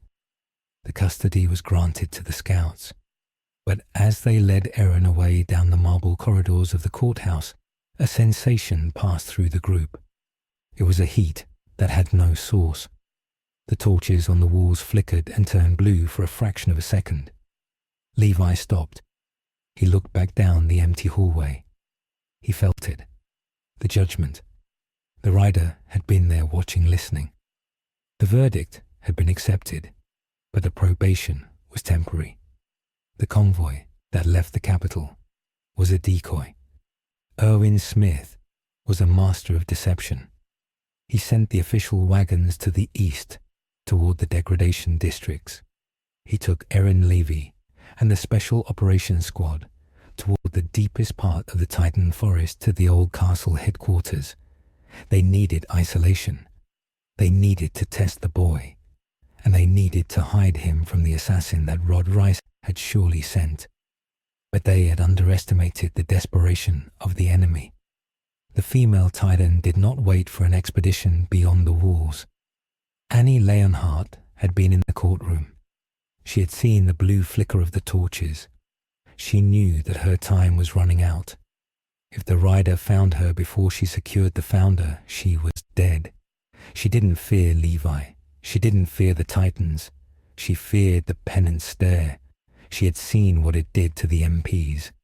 She had seen the empty husks of men left behind. She made her choice, a small choice. She decided to strike now within Wall Rose during the transfer. It was a violation of protocol, a reckless gamble that risked exposing everything but panic makes for poor strategists. The ambush happened on a forest road 10 miles from the old castle. The ground exploded. The female Titan materialized from the air itself, crystallizing instantly from the lightning strike. She killed the horses of the rear guard in a single sweep of her leg. She was faster than any Titan the scouts had recorded. She sprinted toward the center wagon where Eren sat. Gunther, Eld, Oluo, and Petra, the elite of the elite, drew their blades. They engaged. It was a blur of steel and steam. But Annie was fighting with the frantic energy of a cornered animal. She swatted Petra out of the air, crushing her spine against a tree. She bit Eld in half. She was not trying to capture Eren with finesse. She was tearing the world apart to get to him. Eren watched from the wagon. He bit his hand. "Don't do it," Levi shouted, cutting the nape of a nearby pure Titan that had been drawn by the noise. "Trust the squad." Eren looked at the carnage. He saw Petra fall. He saw the female Titan's cold blue eyes. In another timeline, he would have trusted them. He would have waited. But his mind was different now. It had been touched by the fire. He had felt the rider's presence in the stomach of the Titan. He knew that waiting was just a way to let others die for you. Trust is for the innocent, Eren whispered. He didn't trust the squad. He trusted the vengeance. Eren bit his hand. The lightning struck. The attack Titan roared. The fight between the attack Titan and the female Titan was a brawl of mismatched intent. Eren was rage incarnate, swinging wild haymakers. Annie was precision, using Muay Thai clinches to shatter Eren's jaw to sweep his legs. She was winning. She severed Eren's head with a roundhouse kick that decapitated his Titan form. She ripped the nape open with her teeth, exposing the human Eren. She opened her mouth to swallow him, to store him into her mouth and run. Then the forest turned white. The sound of a motorcycle engine revving at 20,000 RPMs tore through the woods. It sounded like a chainsaw cutting through bone. The Ghost Rider launched his hell cycle off a cliff face directly above the road. He was trailing 100 feet of Hellfire chain. He didn't aim for the Titans. He aimed for the space between them. The chain whipped down, wrapping around Annie's neck just as she reached for Eren. The links burned instantly into the Titan flesh. The rider landed on the branch of a giant sequoia, his bike digging into the bark, defying gravity. He yanked the chain. The female Titan was jerked backward, her feet leaving the ground. She crashed onto her back, choking. The steam rising from her neck was black smoke. She thrashed, grabbing the chain, trying to pull it free. Her hands burned. She crystallized her fingers, turning them into diamond-hard armor. The rider dropped from the tree, swinging down like a pendulum. He landed on her chest. The crystal cracked. The Hellfire did not care about hardness.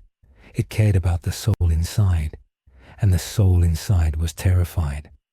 The rider walked up the heaving chest of the female Titan. He looked at the nape. Annie saw him. She saw the skull. She saw the fire. She screamed inside the Titan, a sound of pure psychological break. She triggered her final defense. She began to encase herself in crystal, not just her hands but her entire body. She would lock herself away in a diamond tomb where the fire couldn't reach her. The ice blue crystal began to spread rapidly, covering her neck, covering the nape. The rider stopped. He watched the crystal form. He tilted his head. "You build a coffin," he rasped. He raised a gloved hand. He didn't punch the crystal. He placed his palm against it. Burn. The Hellfire changed. It wasn't the explosive fire of combat. It was the slow, permeating heat of the forge. The crystal began to glow. It didn't melt. It began to cook. Inside the indestructible shell, Annie Leonhardt felt the temperature rising. She was safe from blades. She was safe from explosions. But she was not safe from thermodynamics. The crystal became an oven. She was trapped in her own sanctuary, baking alive. While the rider focused on the slow roasting of the female Titan, the shadows moved. Kenny Ackerman had been waiting. He and his squad of interior MPs, equipped with the new anti-personnel gear, were hiding in the canopy. Kenny didn't care about Annie. He didn't care about the fight. He wanted the founder. With the rider distracted and the scouts scattered and broken, he saw his opening. "Go," Kenny whispered. Two of his men swooped down. They didn't attack the rider. They went for the exposed unconscious form of Eren Yeager, who was still half protruding from the disintegrating attack Titan carcass. They cut him free. They grabbed him. Levi saw them. "Kenny!" he screamed, launching himself toward the theft. Kenny intercepted him. The two Ackermans clashed in mid-air, blades against guns. Sparks flew. "Not today, little nephew." Kenny laughed, firing a scattershot that forced Levi to break his line. The MPs had Eren. They boosted away, disappearing into the dense foliage, moving toward a waiting wagon disguised as a supply transport. "We have the package." Kenny broke off the engagement. He looked down at the rider, who was still pouring heat into the crystal. "Have fun with the rock skull," Kenny shouted. "We got the king." The Ghost Rider stopped. He sensed the movement. The concentration of sin that was Eren Yeager, the boy with the rage, the boy with the potential, was moving away. The rider looked at the crystal. The girl inside was unconscious from the heat stroke setting in, but she was alive. She was neutralized. The rider prioritized. The girl was a soldier following orders. A sinner, yes, but the one who took the boy, the one named Kenny, he was a predator who enjoyed the kill, and the one he worked for Rod Rice was a ruler who ate his children. The hierarchy of vengeance was clear. The rider withdrew his hand from the smoking crystal. He mounted the hell cycle. He turned the bike toward the direction Kenny had fled. The engine roared. The chase was on. But this wasn't just a chase across land. It was a chase toward the center of the world's conspiracy. Rod Rice waited in the underground chapel beneath the Stohus district. The cavern was vast, illuminated by the glowing moss and the shimmering crystal pillars that held up the ceiling. This was the place where the founding titan had been passed down for generations. It was a holy place, a place of ritual cannibalism. Historia Rice stood by her father, looking small and terrified. She didn't understand what was happening. Rod was frantic. He paced back and forth, his robes dragging on the floor. "They must hurry," he muttered. "The demon is coming. I can feel him. The walls are shaking, Historia. Do you feel it? The stones are afraid." The wagon arrived at the surface entrance. Kenny dragged Eren down the stone steps, throwing the boy onto the crystal floor. Eren was groggy, his limbs regenerating slowly. He looked up and saw Rod. He saw Historia. He saw the altar. "Chain him," Rod screamed. "Prepare the syringe." Eren was shackled to the pillars. Rod began his sermon. He explained the history of the world. He explained the sin of his father, the sin of Eren Yeager. He explained that humanity was meant to be ruled by titans, that the walls were a paradise created by God, and that Eren was a thief who stole the power. And now Rod said, his eyes bulging, "A new devil has come.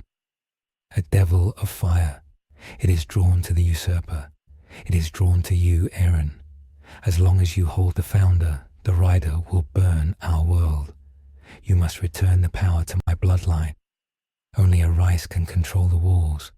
Only a Rice can banish the rider." He held out the syringe to Historia. "Eat him. Save us." Historia took the syringe. Her hands shook. She looked at Eren. She looked at her father. She remembered Ymir. Her Ymir, not the goddess. She remembered the girl who told her to live for herself. "Why?" Historia asked. "Why do we have to die for your walls? Why does the rider hunt us? Maybe the rider is right." "What?" Rod froze. "Maybe we deserve to burn," Historia said. She threw the syringe on the ground. It shattered. "Historia," Rod screamed. "You foolish girl. You've doomed us all."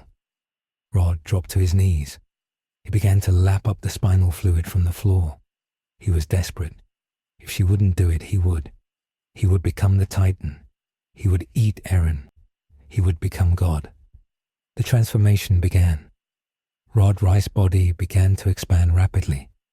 The heat was immense. But as the flesh began to knit together, a sound cut through the cavern. The sound of a chain dragging on crystal. The Ghost Rider had arrived. He had not used the stairs. He had melted a tunnel straight down through the earth, driving his cycle vertically down a shaft of molten slag. He rode into the cavern, his wheels leaving burning tracks on the sacred crystal floor. He stopped. The scene was a tableau of madness. A girl refusing her destiny, a boy in chains, and a man turning into a monster. The rider dismounted. He walked toward Rod Rice, who was now a misshapen mass of steaming flesh, 10 meters tall and growing. The rider did not attack the Titan. He ignored it. He walked past the expanding blob of meat. He walked toward Eren. Kenny Ackerman stepped out from behind a pillar. He raised his gun. "End of the line," he said. The rider didn't look at him. He simply backhanded the air. A wave of force, telekinetic and superheated, slammed Kenny into the wall. The impact broke Kenny's ribs and shattered his ODM gear. The legendary Ripper slid to the floor, coughing blood. "Get out of the way," the rider said. The rider stood before Eren. He looked at the chains. He reached out and touched them. The metal evaporated. Eren fell forward, catching himself. He looked up at the burning skull. "Why?" Eren asked. Why did you come? The rider looked at the cavern. He looked at the glowing lights in the crystal. He sensed the power here, the paths, the intersection of all Eldian consciousness. This was the coordinates, and the rider was an intruder in this system. The world is broken, the rider said. The law is broken. He pointed at Rod Rice, who was now a colossal pile of muscle pressing against the ceiling, threatening to collapse the cave. He seeks to be God, the rider said. God is judgment. He is just meat. Then the unthinkable happened. The proximity of the spirit of vengeance, a cosmic entity of the Marvel Universe, to the coordinate, the metaphysical axis of the attack on Titan Universe, caused a reaction. The two power systems did not blend. They crashed. The air in the cavern turned violet. The lightning that usually signaled a Titan transformation turned black. The hallucigenia, the shining centipede that lived in Eren's spine and in the spinal fluid Rod had consumed, sensed the intruder. The source of all living matter was a survival instinct. The spirit of vengeance was a death instinct. Matter met antimatter. Rod Rice transformation went wrong. The hellfire from the Rider-S presence was sucked into the vortex of the transformation. Rod didn't become a Titan. He became a conduit. The explosion blew the roof off the underground cavern, destroying the chapel above and sending a pillar of violet fire into the sky of the Stohes district. Inside the paths, the dimension of endless sand and the starry sky, the scenery changed. Ymir Fritz, the slave girl, who had been building Titans for 2,000 years, looked up from her sandcastle. The sky was no longer dark. It was burning. The stars were falling like embers. A figure walked into the paths. Not a Titan, not an Eldian. The Ghost Rider had physically breached the metaphysical realm. The explosion in the cavern had acted as a doorway. The rider stood on the endless sand. He looked at the slave girl. He saw her chains, not iron chains, but chains of love and servitude to a dead king. The rider walked across the sands of eternity. Ymir backed away. She commanded the Titans to defend her. Countless past Titans rose from the sand. The armored, the beast, the warhammer. The rider whipped his chain. In the paths, the chain was infinite. It lashed out, shattering the sand sculptures of the Titans, turning them back into dust. The rider did not care about the puppets. He walked up to the little girl. He knelt down.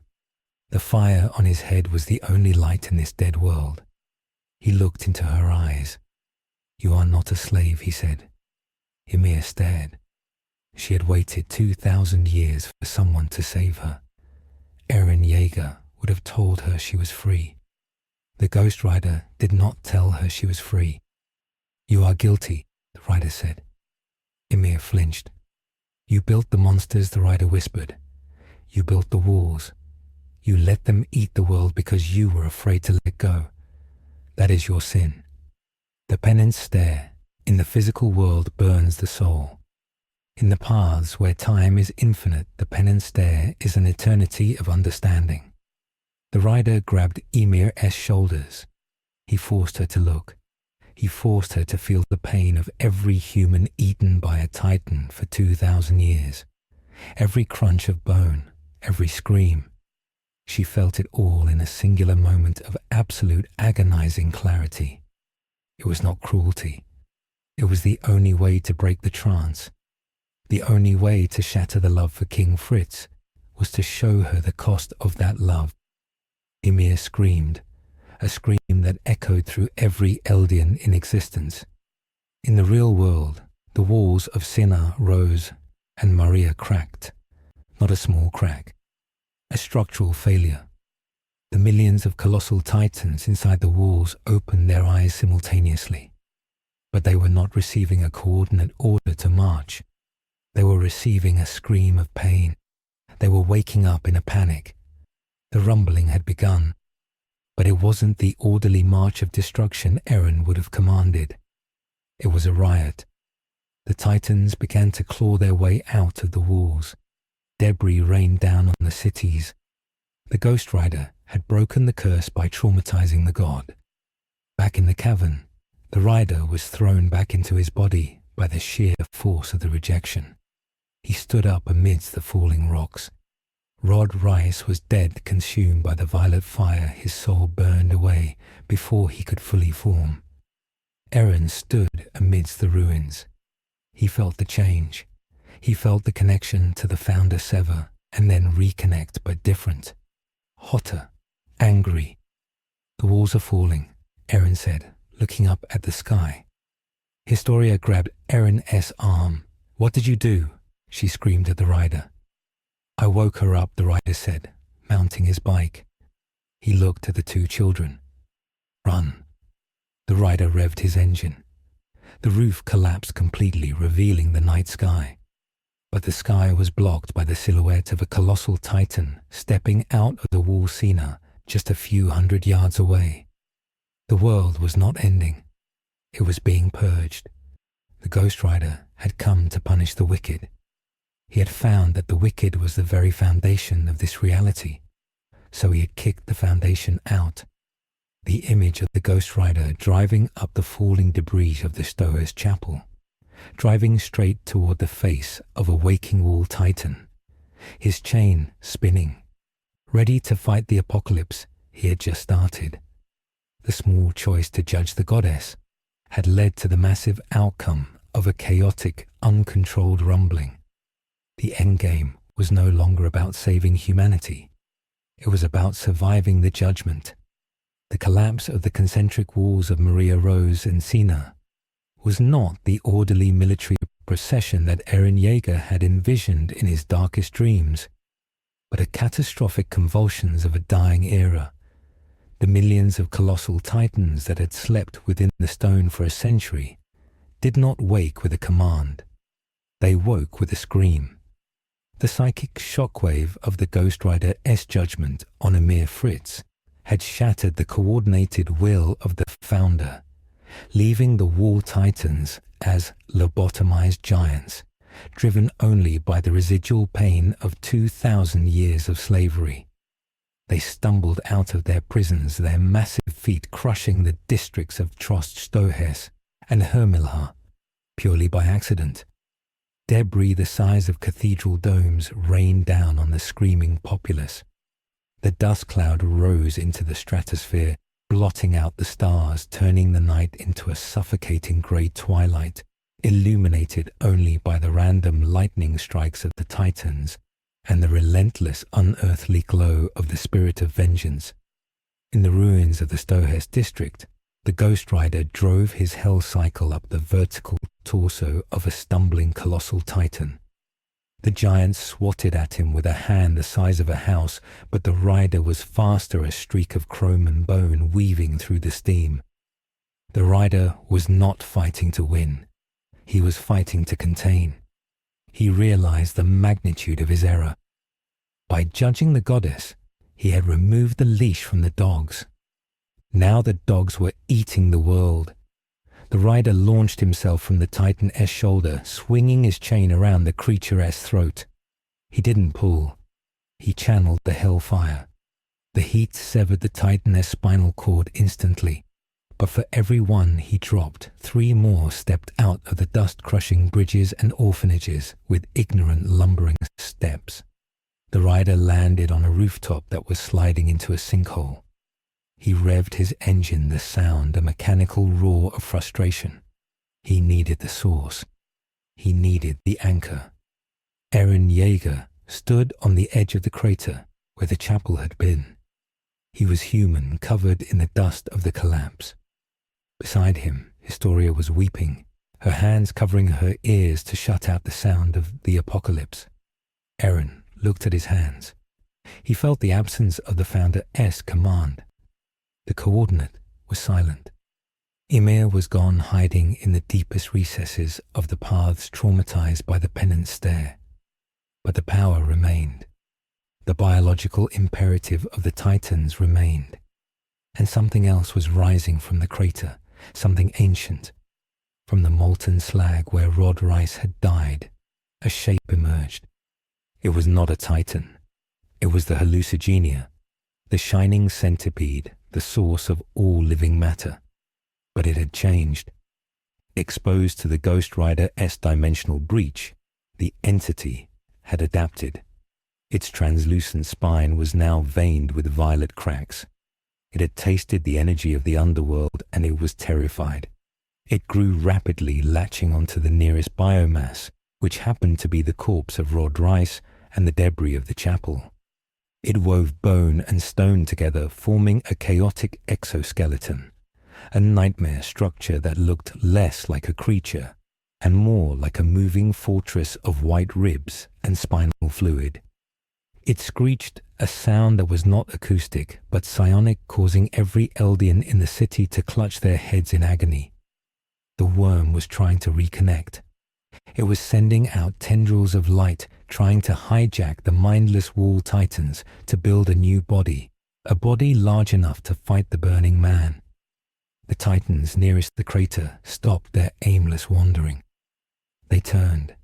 Their eyes glowed with the violet light of the corrupted source. They began to march toward the center, toward the rider, toward Eren. Levi Ackerman landed on the roof beside Eren. His cloak was torn, his face bloodied. "Yeager!" Levi shouted over the roar of the collapsing city. "Is this you? Did you do this?" "No," Eren screamed back, pointing at the monstrosity rising from the pit. "It's the worm. It's scared. It's calling them for protection." Levi looked at the white skeletal fortress growing out of the ground. He looked at the circle of colossal titans closing in. "And the skull?" Levi asked. "Whose side is he on?" "He was on the side of the fire," Eren said. "Then we help the fire," Levi said grimly. "Because that worm looks like it wants to eat everything to survive." Commander Erwin Smith had rallied the survivors of the scouts on the high ground of the inner wall, which was currently crumbling beneath them. He saw the tactical situation with a clarity that bordered on madness. The world was ending. The political squabbles were dust. The only objective was the neutralization of the anomaly. "All units," Erwin S. voice cut through the chaos. "Ignore the wall titans. They are distractors. Target the central mass. We clear a path for the rider." It was a suicide order. To ignore the 60-meter giants to attack a biological horror while navigating a falling city. But the scouts did not hesitate. Hungy Zoe laughed, a manic, desperate sound. "A new species," Hunger yelled, launching their hooks. "A dimensionally breached primordial parasite. What a way to go." The battle for the center of Stohess began. The Ghost Rider saw the worm. He recognized it not as a demon, but as a cosmic parasite, a biological error that had been allowed to fester for eons. It was the root of the cancer. The rider turned his bike toward the crater. He didn't care about the scouts zipping past him like flies. He focused on the target. The hallucigenia sensed the threat. It commanded 3 colossal titans to intercept. They dropped to their knees, creating a wall of steaming flesh. The rider didn't break. He pulled a wheelie and drove up the arm of the center titan. As he drove, he dragged his hand along the Titan-S skin, injecting the Hellfire directly into the bloodstream. The Titan-S arm turned black and crumbled into ash as he rode it. He launched off the disintegrating limb, flying through the air toward the worm. But the worm was ready. It shot out spikes of hardened Titan crystal, impaling the rider in midair. The spikes went through his chest, through the bike, through the skull. The rider was pinned to a pillar of white bone. The worm shrieked in triumph. It began to secrete a digestive enzyme, a corrosive gas, capable of melting Titan hardening. Eren saw the rider fall. He saw the only thing capable of ending this nightmare get pinned. The rage that had been simmering in Eren's gut. The rage that had been confused and manipulated by the future memories finally found a singular pure outlet. He didn't want to rumble the world. He wanted to kill the parasite that had enslaved his people. "I'll kill it," Eren roared. He jumped from the roof. He bit his hand. The explosion was different this time. It wasn't just yellow lightning. It was mixed with the residual energy of the Rider-S presence.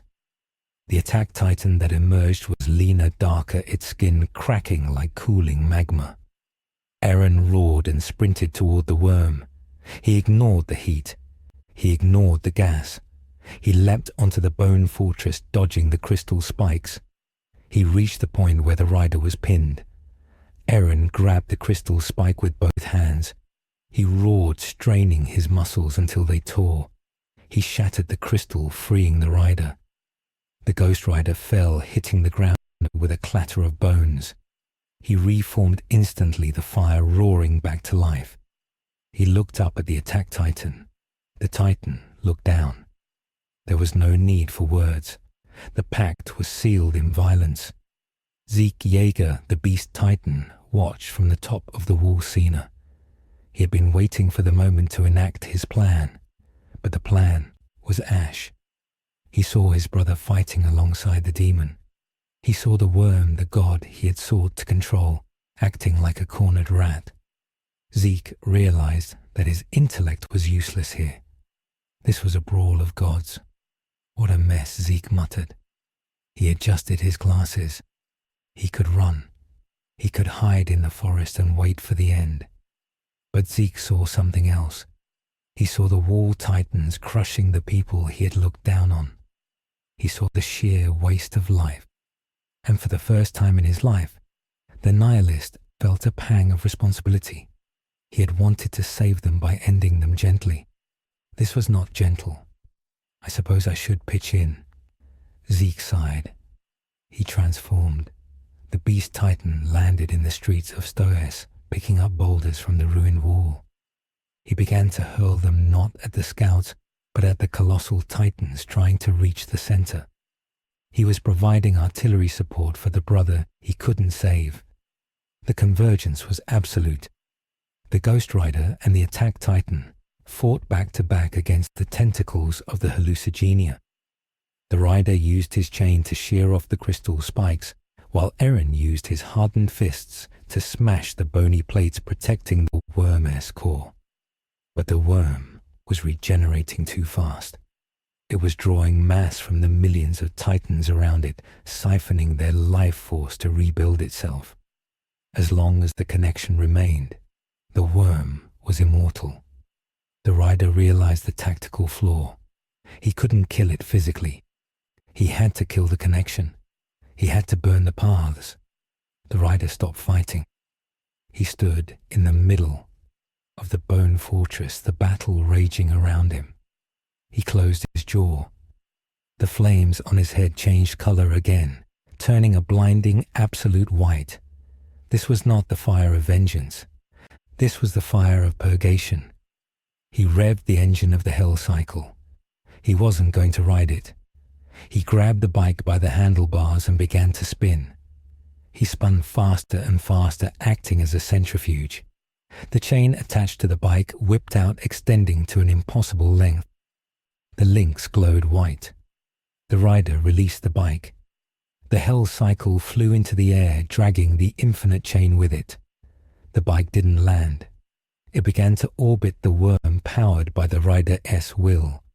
The chain wrapped around the hallucigenia, binding it tight. The white fire burned into the creature-S flesh. But it didn't stop there.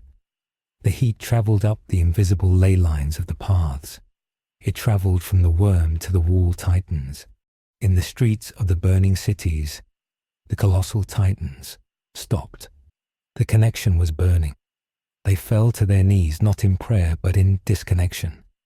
The white fire was cauterizing the link between the biology and the magic. The worm shrieked a sound of true mortality. It thrashed, trying to crush Eren, trying to crush the rider. Eren held the line.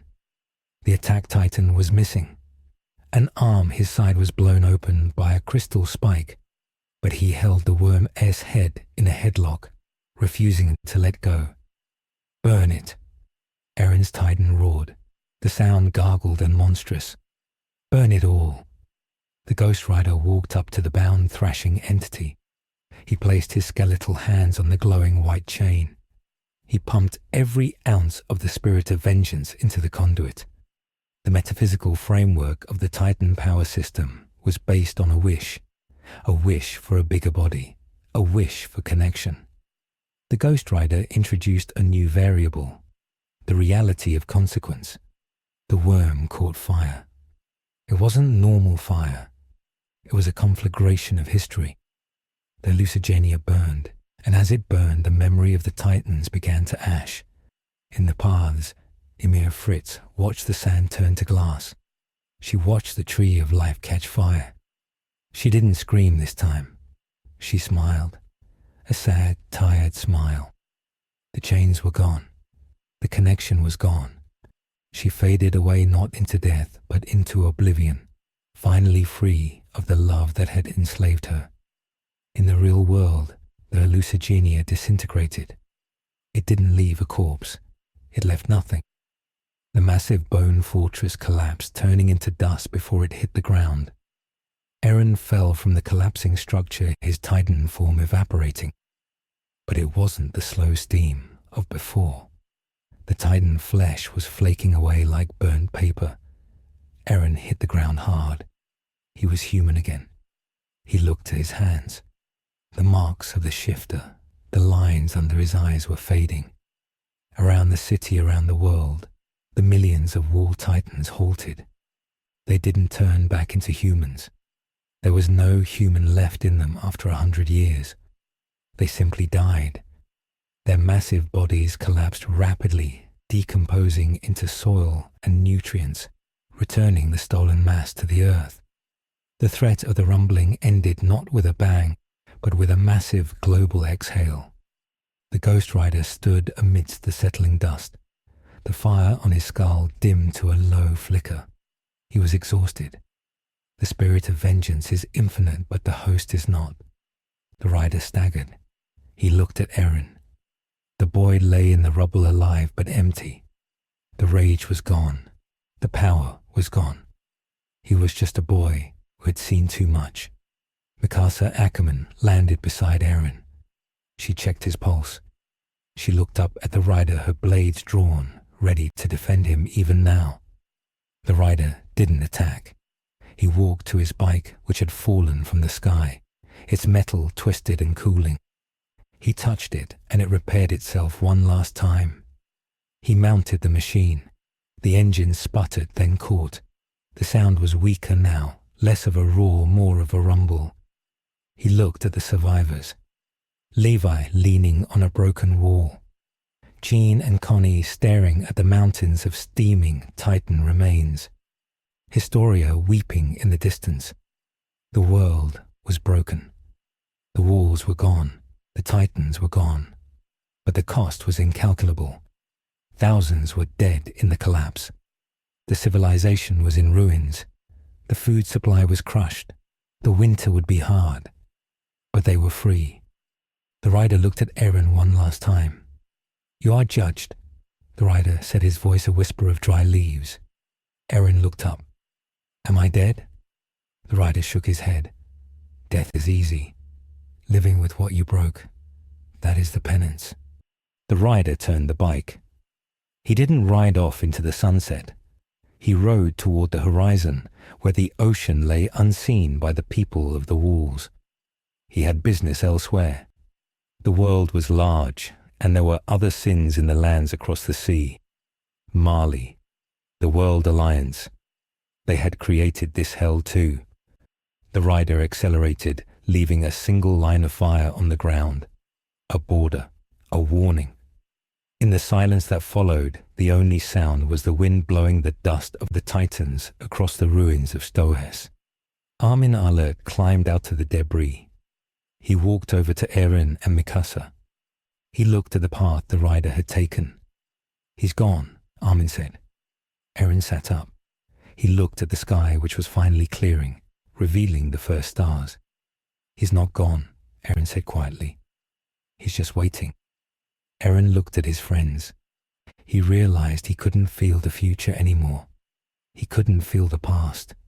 He was trapped in the present with the consequences of his choices.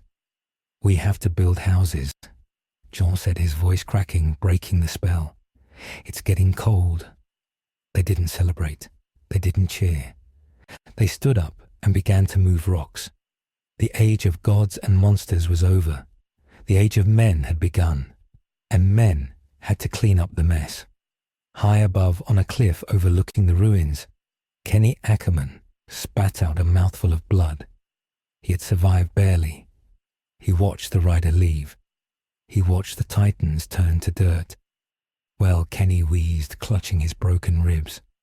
That was a hell of a show. He looked at the syringe case in his pocket. It was empty, broken in the fight. "No more dreams of power," he muttered. "Just dirt and sky." He leaned back and closed his eyes. The world had changed, and for the first time, Kenny didn't feel the need to chase it. The biggest fish had swum through, and nothing else seemed worth catching. Far across the sea, in the military headquarters of Mali, the seismographs went silent. The generals looked at the data. The rumbling had started and then stopped. The heat signatures had vanished. "What happened?" General McGath asked. "Did the founder die?" A communications officer looked up, his face pale. "Sir, the reports from the destroyers. They saw something. Crossing the ocean." "What?" "A Titan." "No, sir. A light. A single light moving on the water. Moving toward us." McGath felt a chill that had nothing to do with the sea breeze. "Alert the fleet," he whispered. "God help us." Back on Paradise, Eren picked up a stone. It was a piece of Walsina. He threw it into the crater where the worm had died. He didn't feel like a hero. He didn't feel like a villain. He felt like a survivor of a natural disaster. He looked at Mikasa. "The scarf," he said, touching the red fabric around her neck. "It's dirty." She touched his hand. "It's warm." They turned and walked back toward the smoke of the city, not as soldiers, but as refugees in their own home. The Ghost Rider had left them a blank slate, scorched and barren, but blank. It was up to them to write something new. And somewhere in the distance, the sound of a motorcycle engine faded into the eternal roar of the waves. The year is 857. 3 years have passed since the Day of Ash. The crater in the center of the Stohest district has filled with rainwater, creating a perfectly circular dark lake that the locals refuse to fish in. They say the water boils if you tell a lie near the banks. It is superstition, of course, born from the collective trauma of a population that saw their gods incinerated by a demon of vengeance. But the fear serves a purpose. Crime in the new Eldian Republic is virtually non-existent. There are no military police because there is no need for them. The memory of the Ghost Rider serves as a more effective deterrent than any prison cell. The walls are gone, leaving the island exposed to the winds of the ocean, but the people do not venture far. They stay close to the ruins, rebuilding their homes from the rubble of the colossal titans that dissolved into the earth. The soil is rich, fueled by the biomass of a century of nightmares, and the harvest is plentiful, but the bread tastes like ash to the older generation. Across the sea, the news comes in fragments brought by terrified traders from Hizaru. They speak of the burning of Mali. They tell stories of the great military ports of Liberio and Carifa being reduced to slag in a single night. They whisper that the spirit of vengeance did not stop at the island. He rode through the continent hunting the generals, the scientists, and the politicians who had turned children into weapons. The global alliance disbanded, not out of diplomacy, but out of sheer survival instinct. The world realized that the power of the Titans was a candle compared to the inferno that judges the wicked. There is no war now because the armies are afraid to gather. They fear that a large enough concentration of malice will draw the burning skull out of the dark. Peace has been achieved not through understanding, but through a shared planetary terror of a higher power. Armin Arlert sits at a desk in the new capital of Shiganshina. He's writing the final chapter of his book, titled The Cost of Freedom. He looks out the window at the figure walking along the riverbank. Eren Yeager walks with a limp, his left leg never fully healed from the final battle. He carries wood for the fire. He does not speak of the future anymore. He does not look for enemies. He lives a life of aggressive mediocrity, terrified that a single spark of ambition might reignite the judgment. Mikasa walks beside him, her hand hovering near his arm, protective and weary. They are free, but they are not happy. Happiness is a luxury for those who haven't seen the face of the penance stare. Armin dips his pen in the ink. He writes the final sentence. We are alive because we were not the worst sinners, but we are watching the horizon because we know the judge never sleeps. He closes the book. Outside, the sun sets, painting the sky in hues of orange and purple that look too much like fire. The world spins on healed but scarred, waiting for the sound of an engine that they pray they will never hear again.